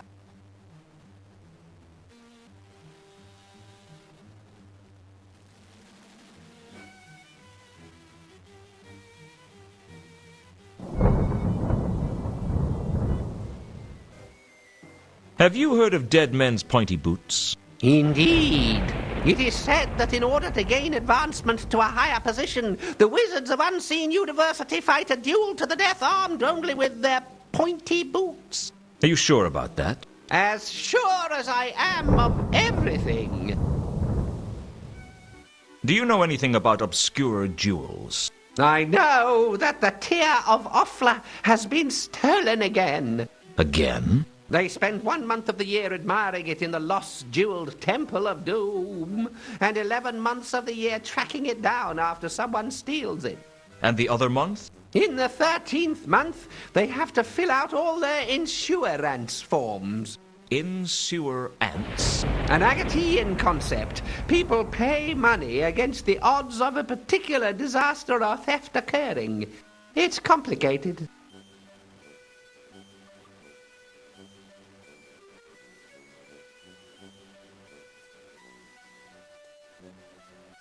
Have you heard of dead men's pointy boots? Indeed. It is said that in order to gain advancement to a higher position, the wizards of Unseen University fight a duel to the death armed only with their pointy boots. Are you sure about that? As sure as I am of everything.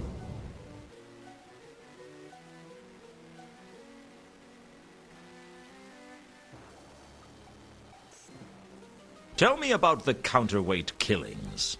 Rumor has it that the Sun Emperor's private assassin is here in Ankh-Morpork, silencing those who have found out about the conspiracy to keep the Agatean Empire out of the secret trade talks at Ecclepon, thus ensuring that the counterweight continent's stature in the world economy is weakened.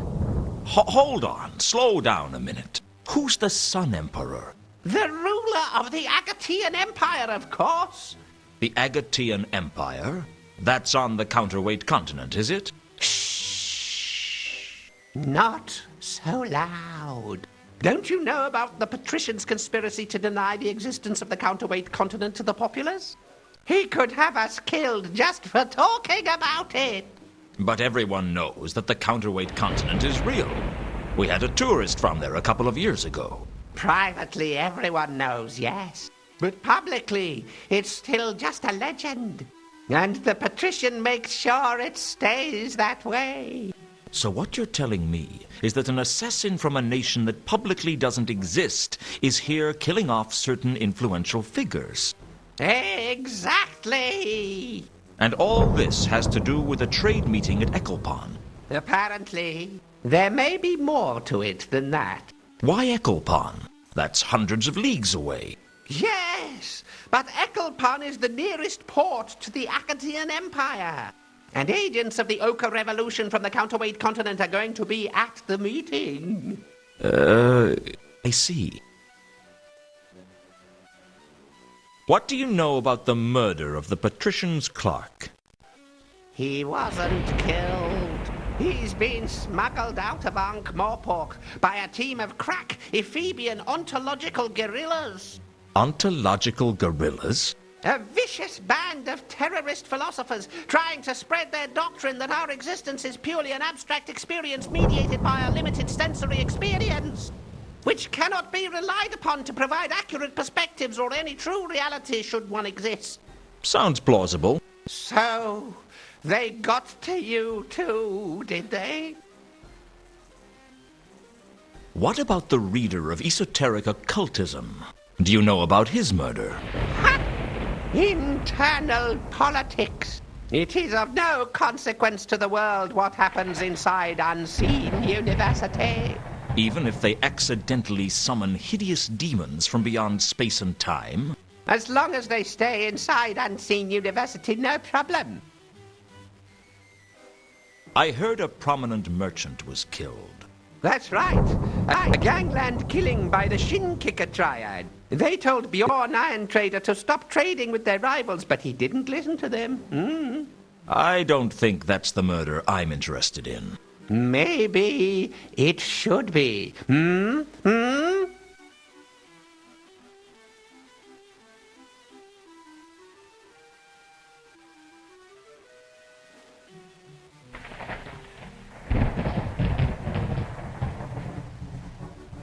I'll have to go. The truth is out there. Trust no one.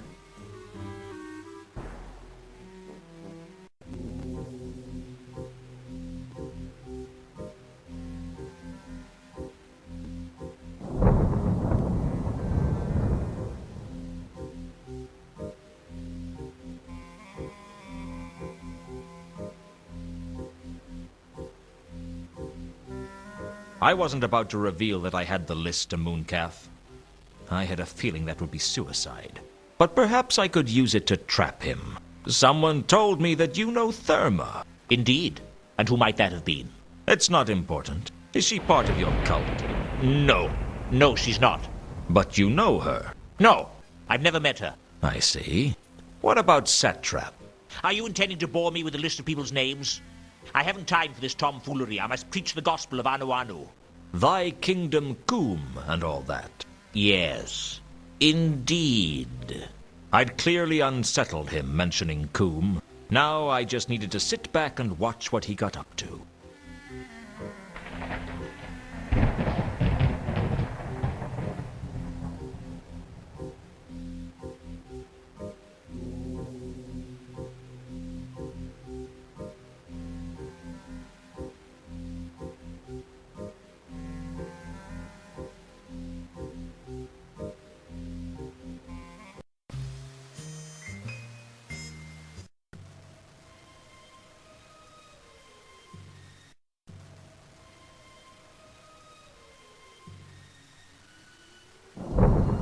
This was the other side of the window behind Mooncalf.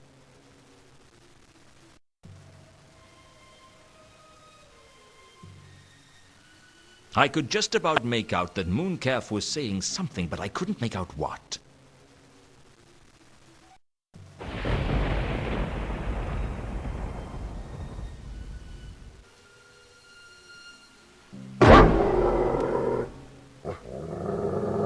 This was the other side of the window behind Mooncalf. I'd lost the trail. I couldn't tell where it went from here.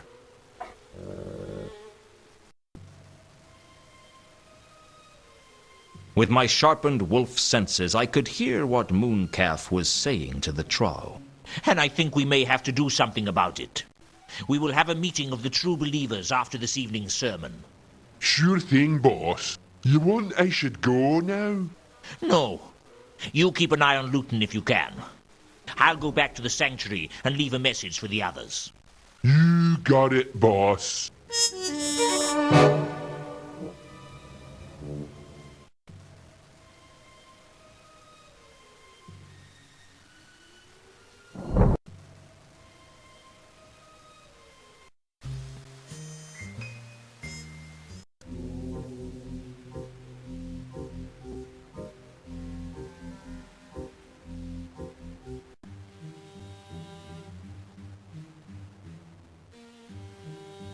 I need your help again, Malaclips. They'll all need my help sooner or later. They just don't know it yet.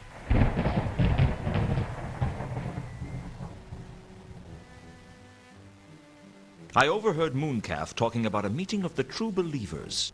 I'd really like to know what that was about. It's tough to find out what the cult of Anu is up to. Is there any way I could listen in to one of Mooncalf's sermons? The sermons don't take place here. They hold them in the inner sanctum. The inner sanctum? It's the center of worship here in the Temple of Small Gods. How come? I mean, there are a vast number of gods and goddesses that the temple has to provide for. Are you telling me they all have to share one room for the services? Absolutely. High priests are always complaining that so-and-so was hogging the sanctum all morning, or that such and such left hair at the bottom of the holy font. It causes a lot of tension around the temple. Can you get me in there? I'd like to have a look around. I could arrange to have the sanctum for a while if I told them I had a follower, but I don't. So if I agree to be your follower, you can get us into the inner sanctum? Yes, I can. But you wouldn't really be my follower. The followers of Errata don't follow each other. We don't even follow Errata. We follow our own ways. So why is there a church of Errata at all? You're learning, Lewton. Keep thinking like that and you'll go far in the church. So can you get me into the inner sanctum? I can, provided we can find a time when the cult of Anu aren't there. Are Mooncalf's lot in there often? All the time. And that's not all either. He sneaks away after each one. I think they've got a secret sanctuary somewhere. I'd like to find that. Actually, I'd quite like you to find it too. Can't resist a secret, eh? No, I'd just like to get in the way of everything Mooncalf does. Him and his big evangelical budget and hordes of out-of-tune followers singing and chanting at all hours of the day. He's gonna get his comeuppance, and anything I can do to speed it up suits me fine. So you'll help me? Wait here. I'll go and make the arrangements.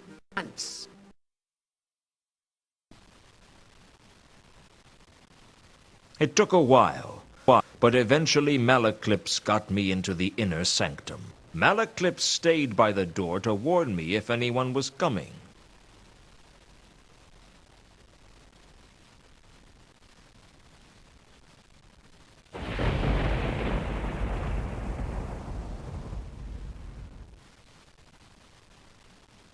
The inner sanctum sported a beautiful lectern. The inner sanctum sported a beautiful lectern. The plaque said it was donated to the temple by Mr. Fedayeen, of the militant servitors of Ikebana, goddess of topiary. Searching, I discovered there was a cavity in the base of the lectern.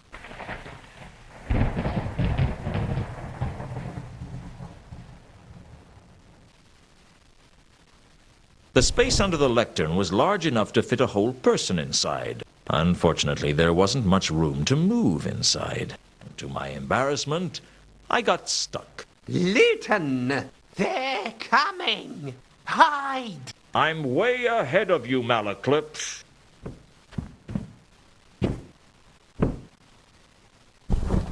Dearly beloved, we are gathered together in the sight of our God, Anu, to speak of our devotion to the Anointed One at this, But before today's sermon, I'd like to read from the cult bulletin for a moment.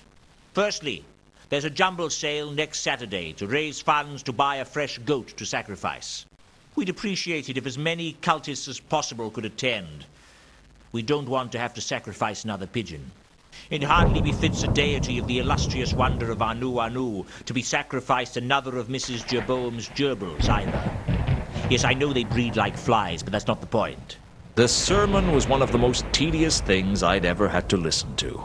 And as if that wasn't bad enough, then the hymns started. Why the gods wanted to listen to such droning monotony was a mystery to me, but I suspected they just liked to make the mortals suffer.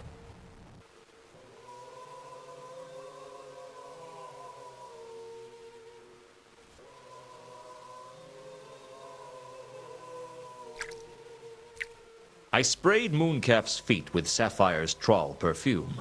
That should make the little psychopath a little easier to follow.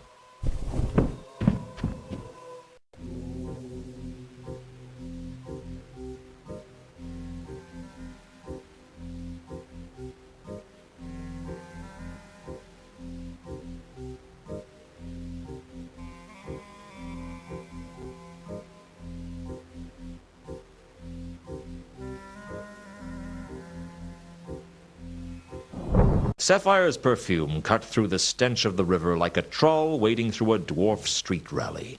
The bright reek led into the shades, the oldest and most dangerous part of the city.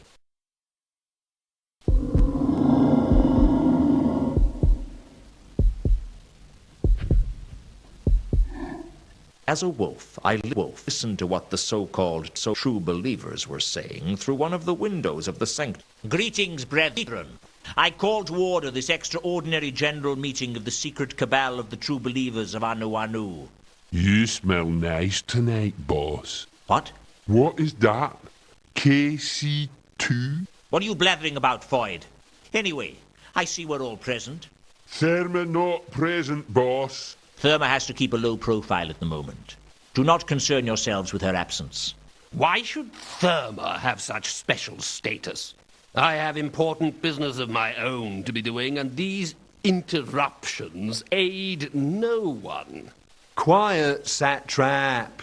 Mooncalf wouldn't have called us together if it wasn't important. Indeed not. There is an investigator, a Mr. Lewton, who's been asking worrying questions. I think he may know about Nylon Ethertep. I do now. I still say this is madness. There must be a better way to glorify our beloved Anu without taking such risks. You always were the spineless one, Coombe. Silence, Kondo. As chairman, I will not permit such disputes when the meeting of true believers has just been called to order. When can we have a dispute? It can wait until we reach any other business.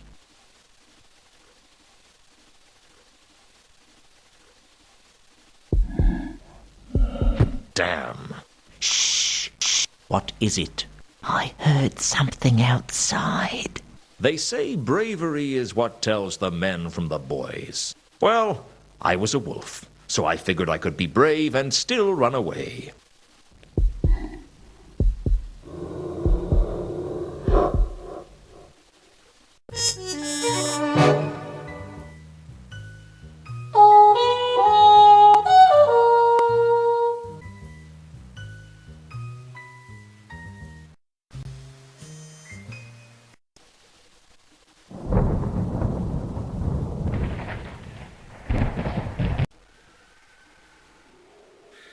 For some reason, the cultists had a map of Ankh-Morpork in the sanctuary. I couldn't easily take the map, but I could use it to work out some things. Closely examining the fresco, I could see that one of the symbols made a frequent appearance.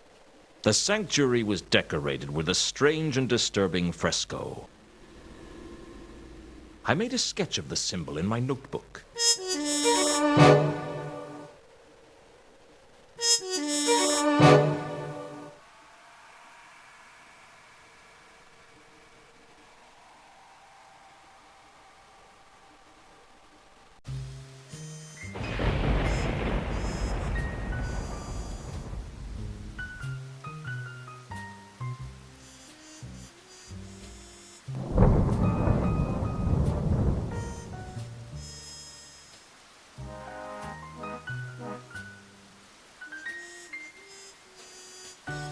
Who would Sir like to see this time?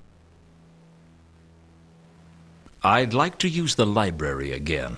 Very well. I will show Sir the way, since it seems the labyrinthine corridors of this vast edifice are beyond Sir's meager navigational skills.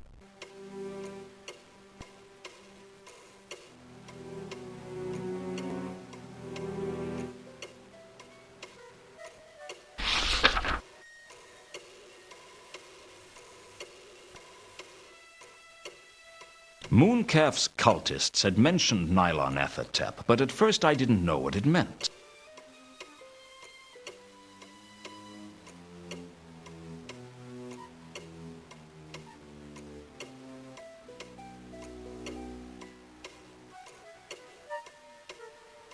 The Necrotelecomnicon was a book that legend spoke of, saying that any mortal man who read it would be driven insane. I learnt about it from a copy of Necrotelecomnicon discussed for students with practical experiments that I found in the library. In this tome there is a description of the old dark gods of the Disc, including the terrible laddering holler, Nylon Athatep. Apparently, Nylon Athatep was once summoned by a series of 8 murders, forming a perfect octagram, focused at the center of the Circle C, thus releasing it from the sunken city of Leshp, where he was trapped, along with drunken Cthulhu Bapalulu.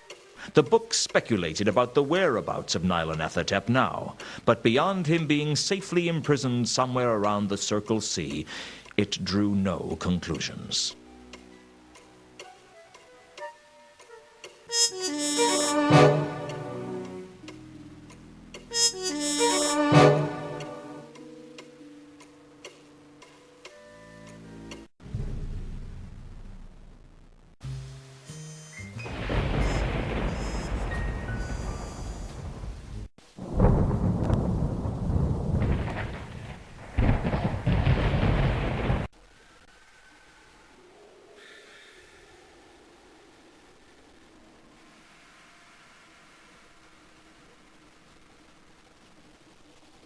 In the past, an octagram of murders had been involved in summoning Nylon Athatep.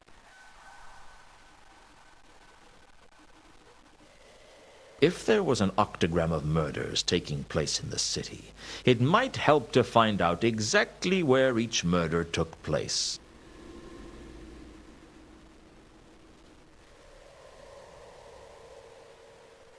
I wanted to find out what the strange symbol in the sanctuary meant. The map couldn't help with that.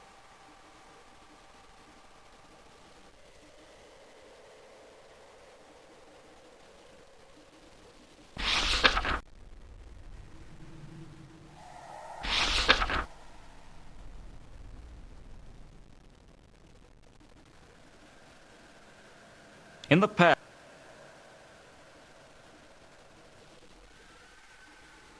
if there was an octagram of murders taking place in the city, it might help to find out exactly where each murder took place.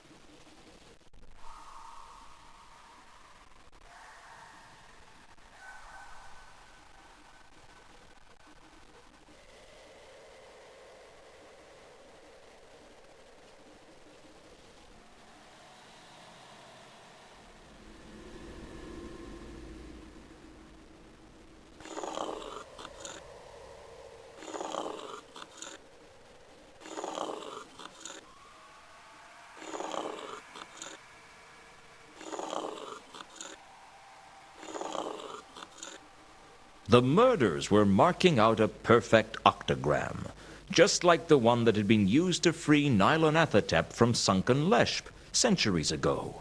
If I was right, there would be 2 more murders, one in Dagon Street and one in the Wizard's Pleasance. If I knew which one was next, I could stake it out. In the center of the octagram was the Disc Theater, which almost certainly meant some kind of cosmic evil was entombed there. I can't say I was enthusiastic at the thought of checking it out.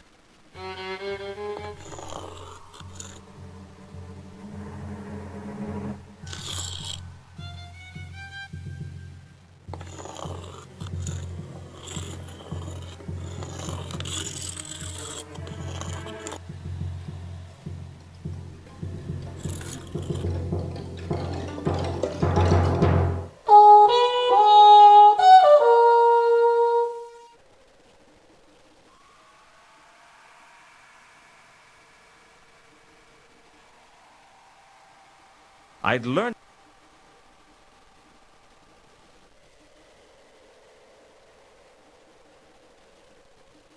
were the 2 it seemed. I'd learned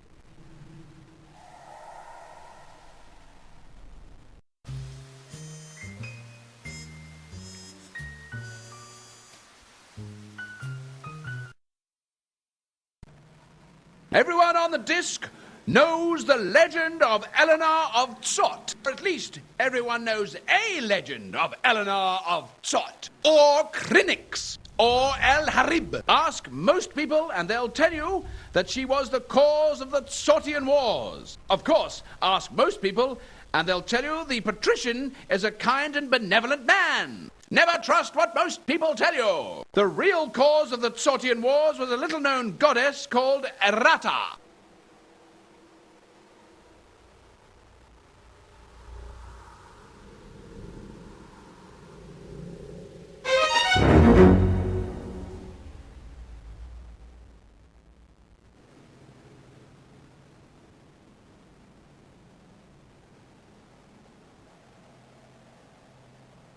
I'd picked up the theater flyer from the Disc Theater. It told me about the plays in the Disc's current season. The 8 plays in sequence were The Happy Prince of Copperhaven, Antilogy and Cleopatra, Kensington, The King of Ankh, The Leering King, The Tyrant, Truculus and Cressylic, and Titus Diplodocus. The flyer didn't tell me anything about them, though.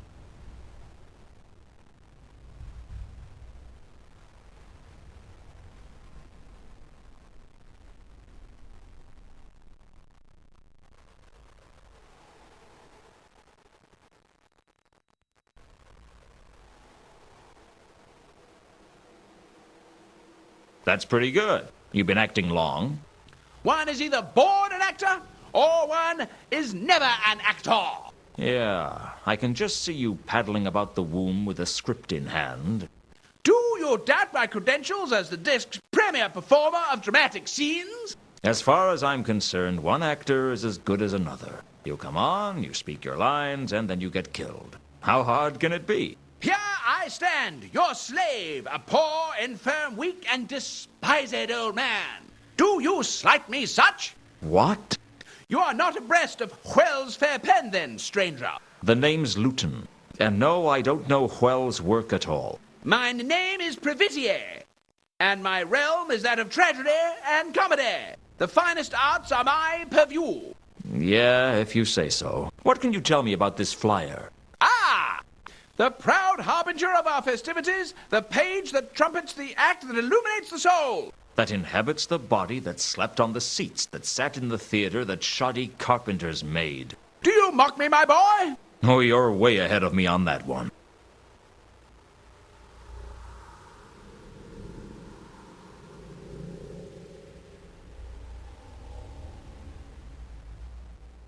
Mind if I ask some more questions? It is neither here nor there. So you're an actor?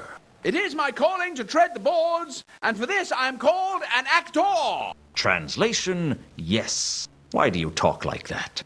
When one is blessed with silk, one does not wear cotton. What's that supposed to mean? You are not familiar with the ways of the theater, are you, my boy? No. I always thought it was about getting killed in a different way every night. Well, that's part of it. But it's also about the lines, the pomp and the circumstance. Men in skirts. Yes, yes. The play's the thing. To catch the cash flow of the dim. You disapprove? A man must his living make. If he could make it with decent grammar, I wouldn't mind. You should come and see the spectacle. Perhaps then you would cast less scorn upon our merry ways. You want me to go to see a play? Come to hear the wooden dialogue. That's not much of a quote. It was the best I could do at short notice. What's playing at the moment? Troculus and Chrysalic. The tale of the frailty of woman and the stupidity of a man in love. With a lot of bloody deaths thrown in for good measure. But of course. Tell me about the plays. Would that I had the time to sing the praises of all Whell's masterworks. But time is short and life is fleeting. Just tell me about the plays. Our current season is a groundbreaking interpretation of Whell's most famous works, pushing back the boundaries of art and style. Groundbreaking? 'Tis a term we of the noble calling use to describe the way each generation improves and expands upon the themes laid bare in the soul by inspiration. In other words, your murder scenes look more and more realistic every year. The triumph of effects. Unfortunately, the triumph of effects over plot. The plots are as entrancing as the day they were first written. In other words, you haven't had any new ideas in decades. If the way is true, why err from it?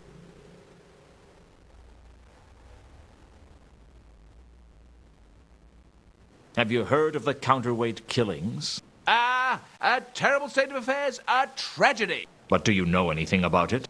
I know it's been very good for the gate receipts. Has anything unusual happened around here recently? Who am I to say what is usual and what is an aberrance of nature?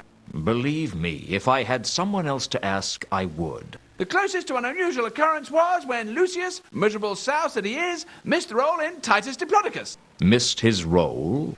He was supposed to be playing Canapé, but he didn't turn up. I don't know where he is. Where he is? He still hasn't turned up. Probably afraid we're going to eat him alive when he finally drags his sorry carcass back here. A man named Mundy was killed recently. Slain amidst the bright flags of peace, eh? Well, hung upside down in his room with his eyes plucked out, actually. Indeed. It reminds me of Will's epic, The Leering King. Ah, such sweet sorrows. What's that supposed to mean? It means that the gods exploit our weaknesses to show us our faults. More like the gods exploit our weaknesses because it's a bit of a laugh. There may be truth in what you speak. Do you know anything about the dwarf who rode his carriage off the Magdalen Bridge the other week? Indeed, I do not. I trust he was not a friend of yours. No, I didn't know him. His name was Reagan. Reagan? I did not know him. Although I thank you for the news all the same. You thank me for the news? Though it be honest, it is never good to bring bad news. Did the other children beat you up when you were little? There was a murder up in the rooftops recently. A troll named Malachite was stabbed to death. Did you hear about that? I know naught of stabbings, save the foul betrayal in The Tyrant. The Tyrant? A play? We performed it but recently. The grandeur of the stage. Cry havoc and let slip the dogs of war. The dogs of war? In the play, the tyrant leads an army of dogs into battle. but they kept slipping all over the place because of the general muddiness. Does he win? Well, in the end, he's betrayed by his closest ally and stabbed to death by the people of Ephebi. Doesn't sound like much of a victory. No, but it's a glorious death. Et tu, Cletus. Pure poetry.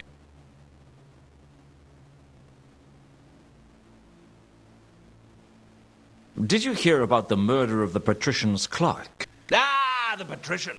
Uneasy lies the head that wears the crown. I don't think he ever wears one, but I'll take that as a no. There was a murder at Unseen University recently. The reader of esoteric occultism was killed. Do you know anything about that? Alas, no. But all that must live must die. Passing through nature to eternity. Remind me not to invite you to my next party. Have you heard about any merchants being murdered recently? But of course. One was slain in this very theatre only days ago.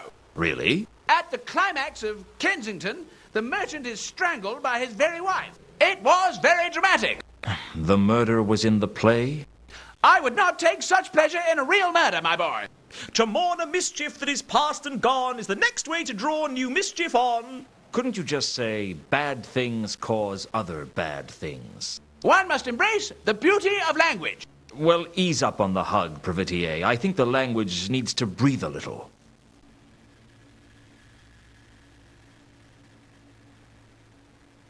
Have you heard of the counterweight killings? A terrible... But do you know anything about it? I know it's been... Miss... I... Where? He's... Well, I have to go. Parting is such sweet sorrow. Whatever. Mind if I ask? Well, I have to go. Parting is such sweet sorrow. Whatever.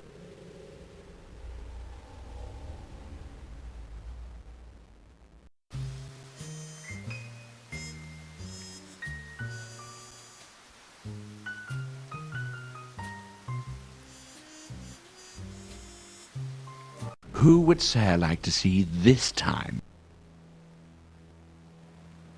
I'd like to use the library again. Very well. I will show Sir the way, since it seems the labyrinthine corridors of this vast edifice are beyond Sir's meager navigational skills.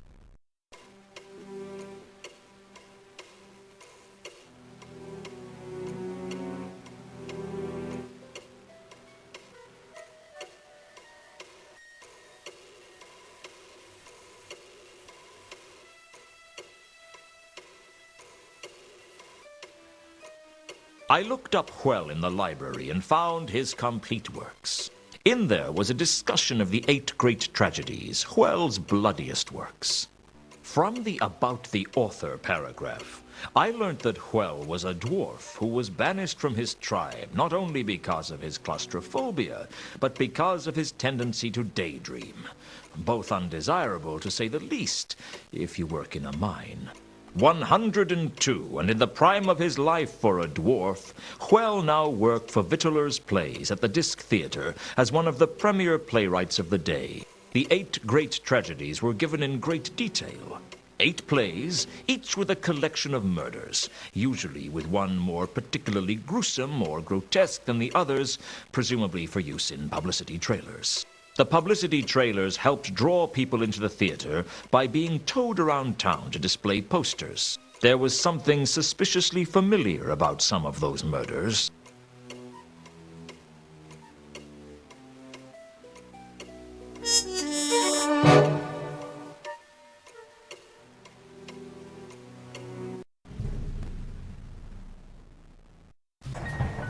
Who would Sir like to see this time? I'd like to use the library again. Very well. I will show Sir the way, since it seems the labyrinthine corridors of this vast edifice are beyond Sir's meager navigational skills.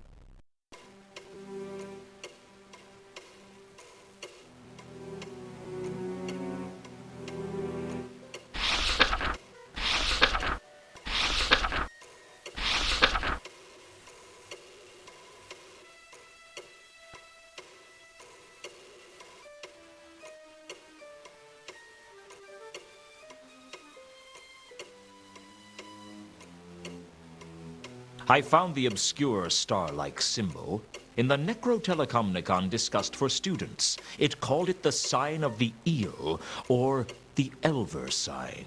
It was apparently a protective ward against some of the older, darker gods of the Discworld.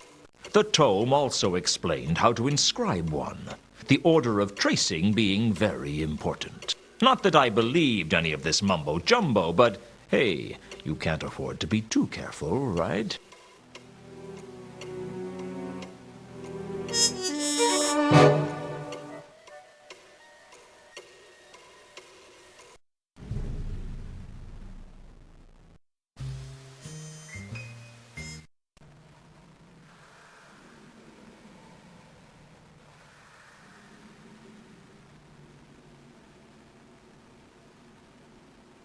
I quickly transformed into a wolf and had a sniff around. There was an eerie, dark magenta scent in the theater. But what caught my attention was the magenta scent that seemed to disappear into the stage. My murderer had been here. I ran my finger around the marks casually. There was something about them that made you want to trace things on them, like a smiley face or a tic-tac-toe board. Well, something like that. Maybe something a little more sinister. Where the scent had disappeared, there were some marks. I couldn't quite make them out, but they seemed to be a definite shape of some kind.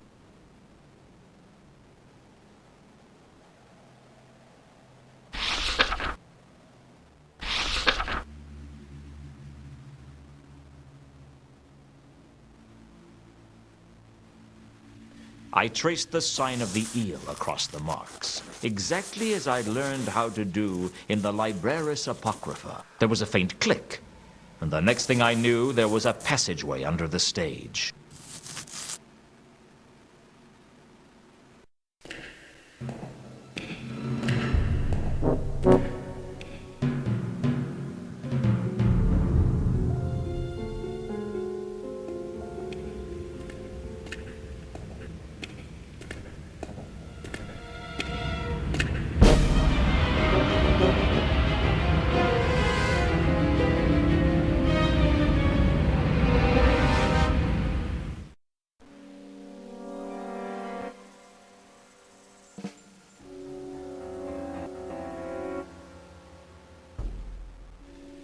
The passageway led into a dark and ominous vault. The whole sepulchral temple seemed to be formed from curves and angles that would give geometry teachers nightmares.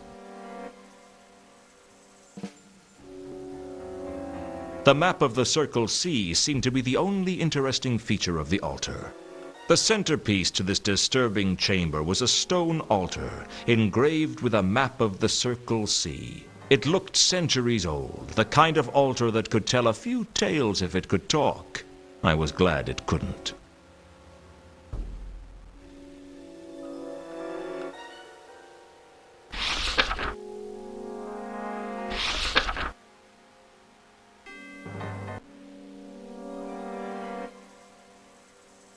Using the map, I worked out where each of the 8 great tragedies had taken place. They made an octagram around the edge, just like the counterweight killings did in Ankh-Morpork. I could match each of the tragedies to one of the murders, and the positions corresponded precisely. I knew that someone was going to get dragged to death from the Wizard's Pleasance, and that some unlucky fellow was going to get eaten in Dagon Street.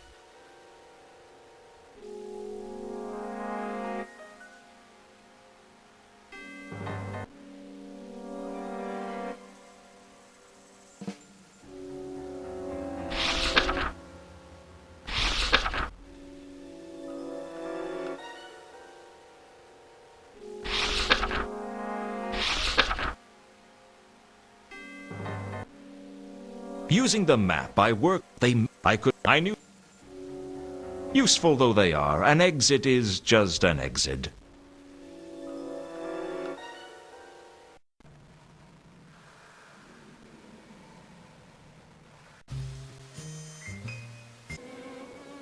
The moon over Dagon Street lit the lit down alley. It didn't look like anyone was around. It was as abandoned as the Octarine parrot on open stage night.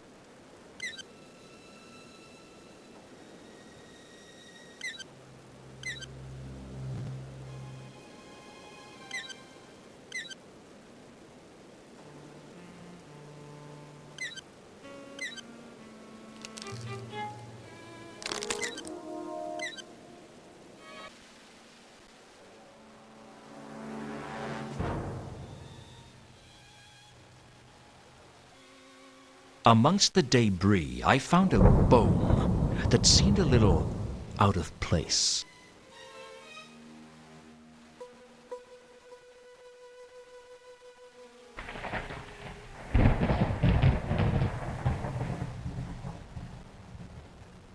I knew there was something familiar about the bone. It was a human femur. Just like in Titus Diplodocus, someone had been dismembered and eaten. That meant there was only the wizard's pleasance to go, and the octagram would be complete.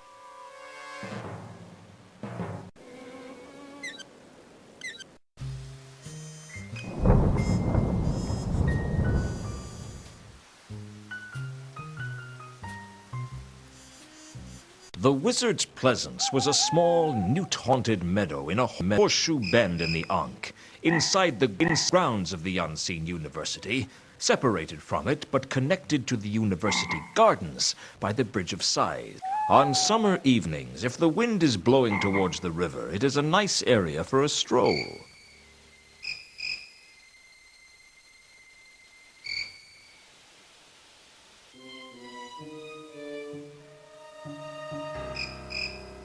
I didn't know how long I'd have to wait until something happened, but it turned out to be less than I thought.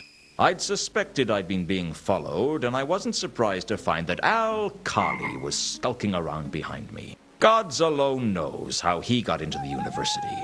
But if I could do it, I guess anyone could.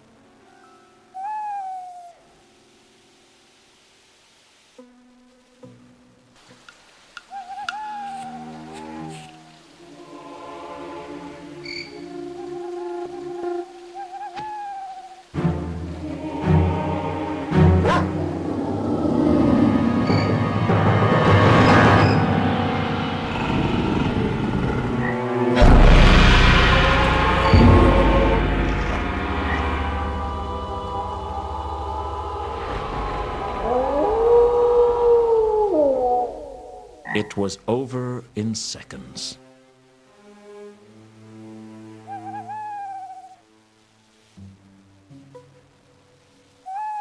I was about to follow the killer's trail when I saw a familiar face.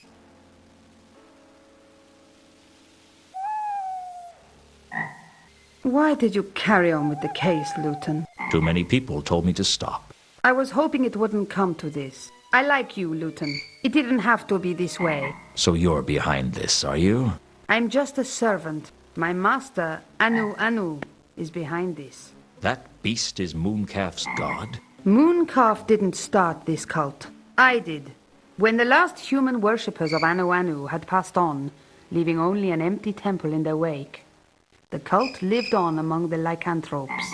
My late husband got me involved, and I came back to Ankh-Morpork to arrange everything. Came back? I thought you'd realize, Lewton. I'm Therma. It figures. You killed Malachite, didn't you? I didn't kill any of them. My master did that.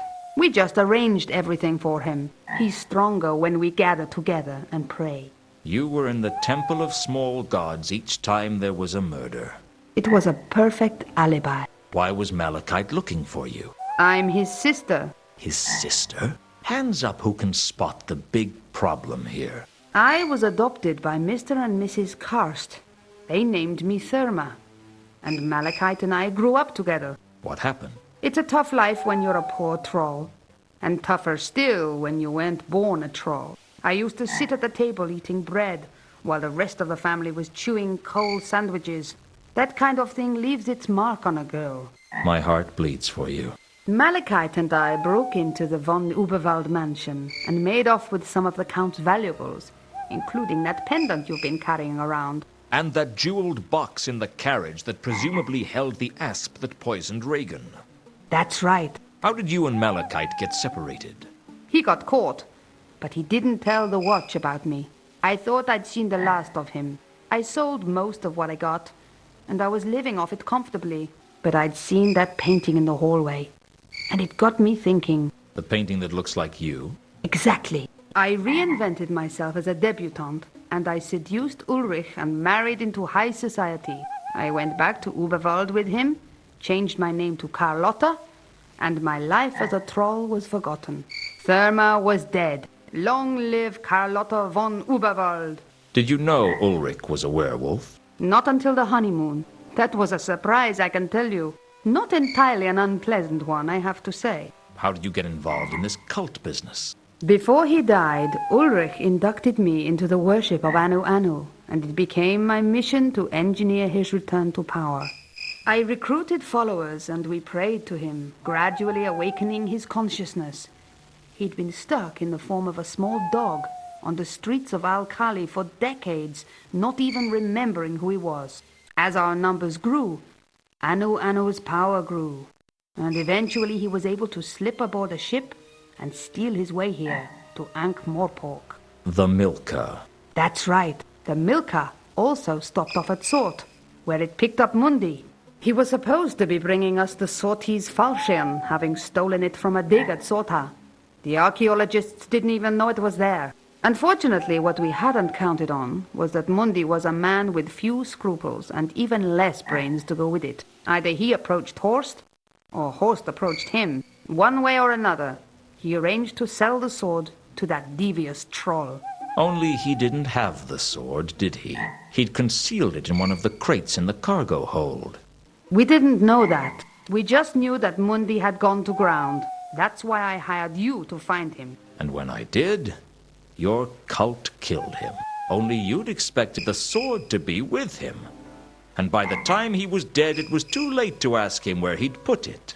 We couldn't believe our luck when you found the sword for us after Mundy's death. I'm sorry that my master had to stab you to get it. Did you know I was going to get killed?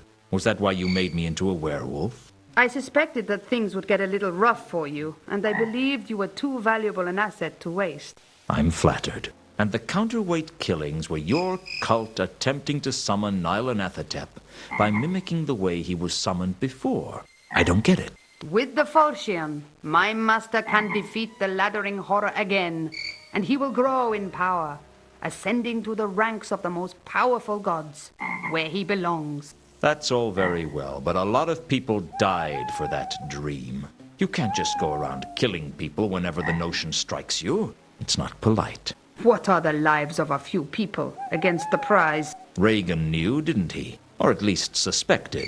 I don't know what he actually knew, but he suspected a lot. He'd been blackmailing me for weeks. The envelope in his locker.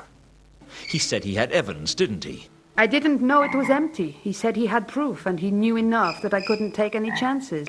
He had to go. Why are you telling me all this? It's customary for the villain to explain his evil schemes when the hero is captured. I'm no hero, and you're no villain either. We're just people. You know it's not too late, Lewton. Join us. Join your cult? What happens if I refuse? There's no point in refusing. It's already too late to stop the summoning of Nyarlathotep. Al-Khali was the 8th murder. Even now, the other cultists are gathering at the focal point for the invocation. That would be the temple under the Disc Theater, I take it. You're good. I'll give you that. Let's go, or we'll miss the pre-summoning.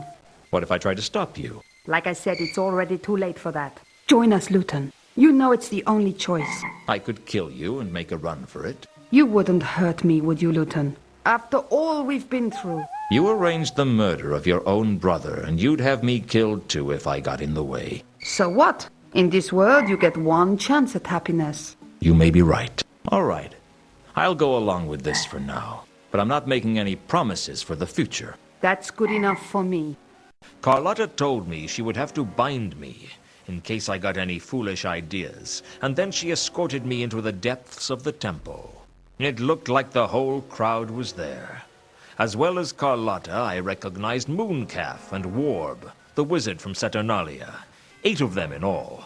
1 for each person on the list. But my attention was drawn to the hulking mass of Anu, and the golden sword that he was wielding like it was a toothpick. It begins. Take your places, people.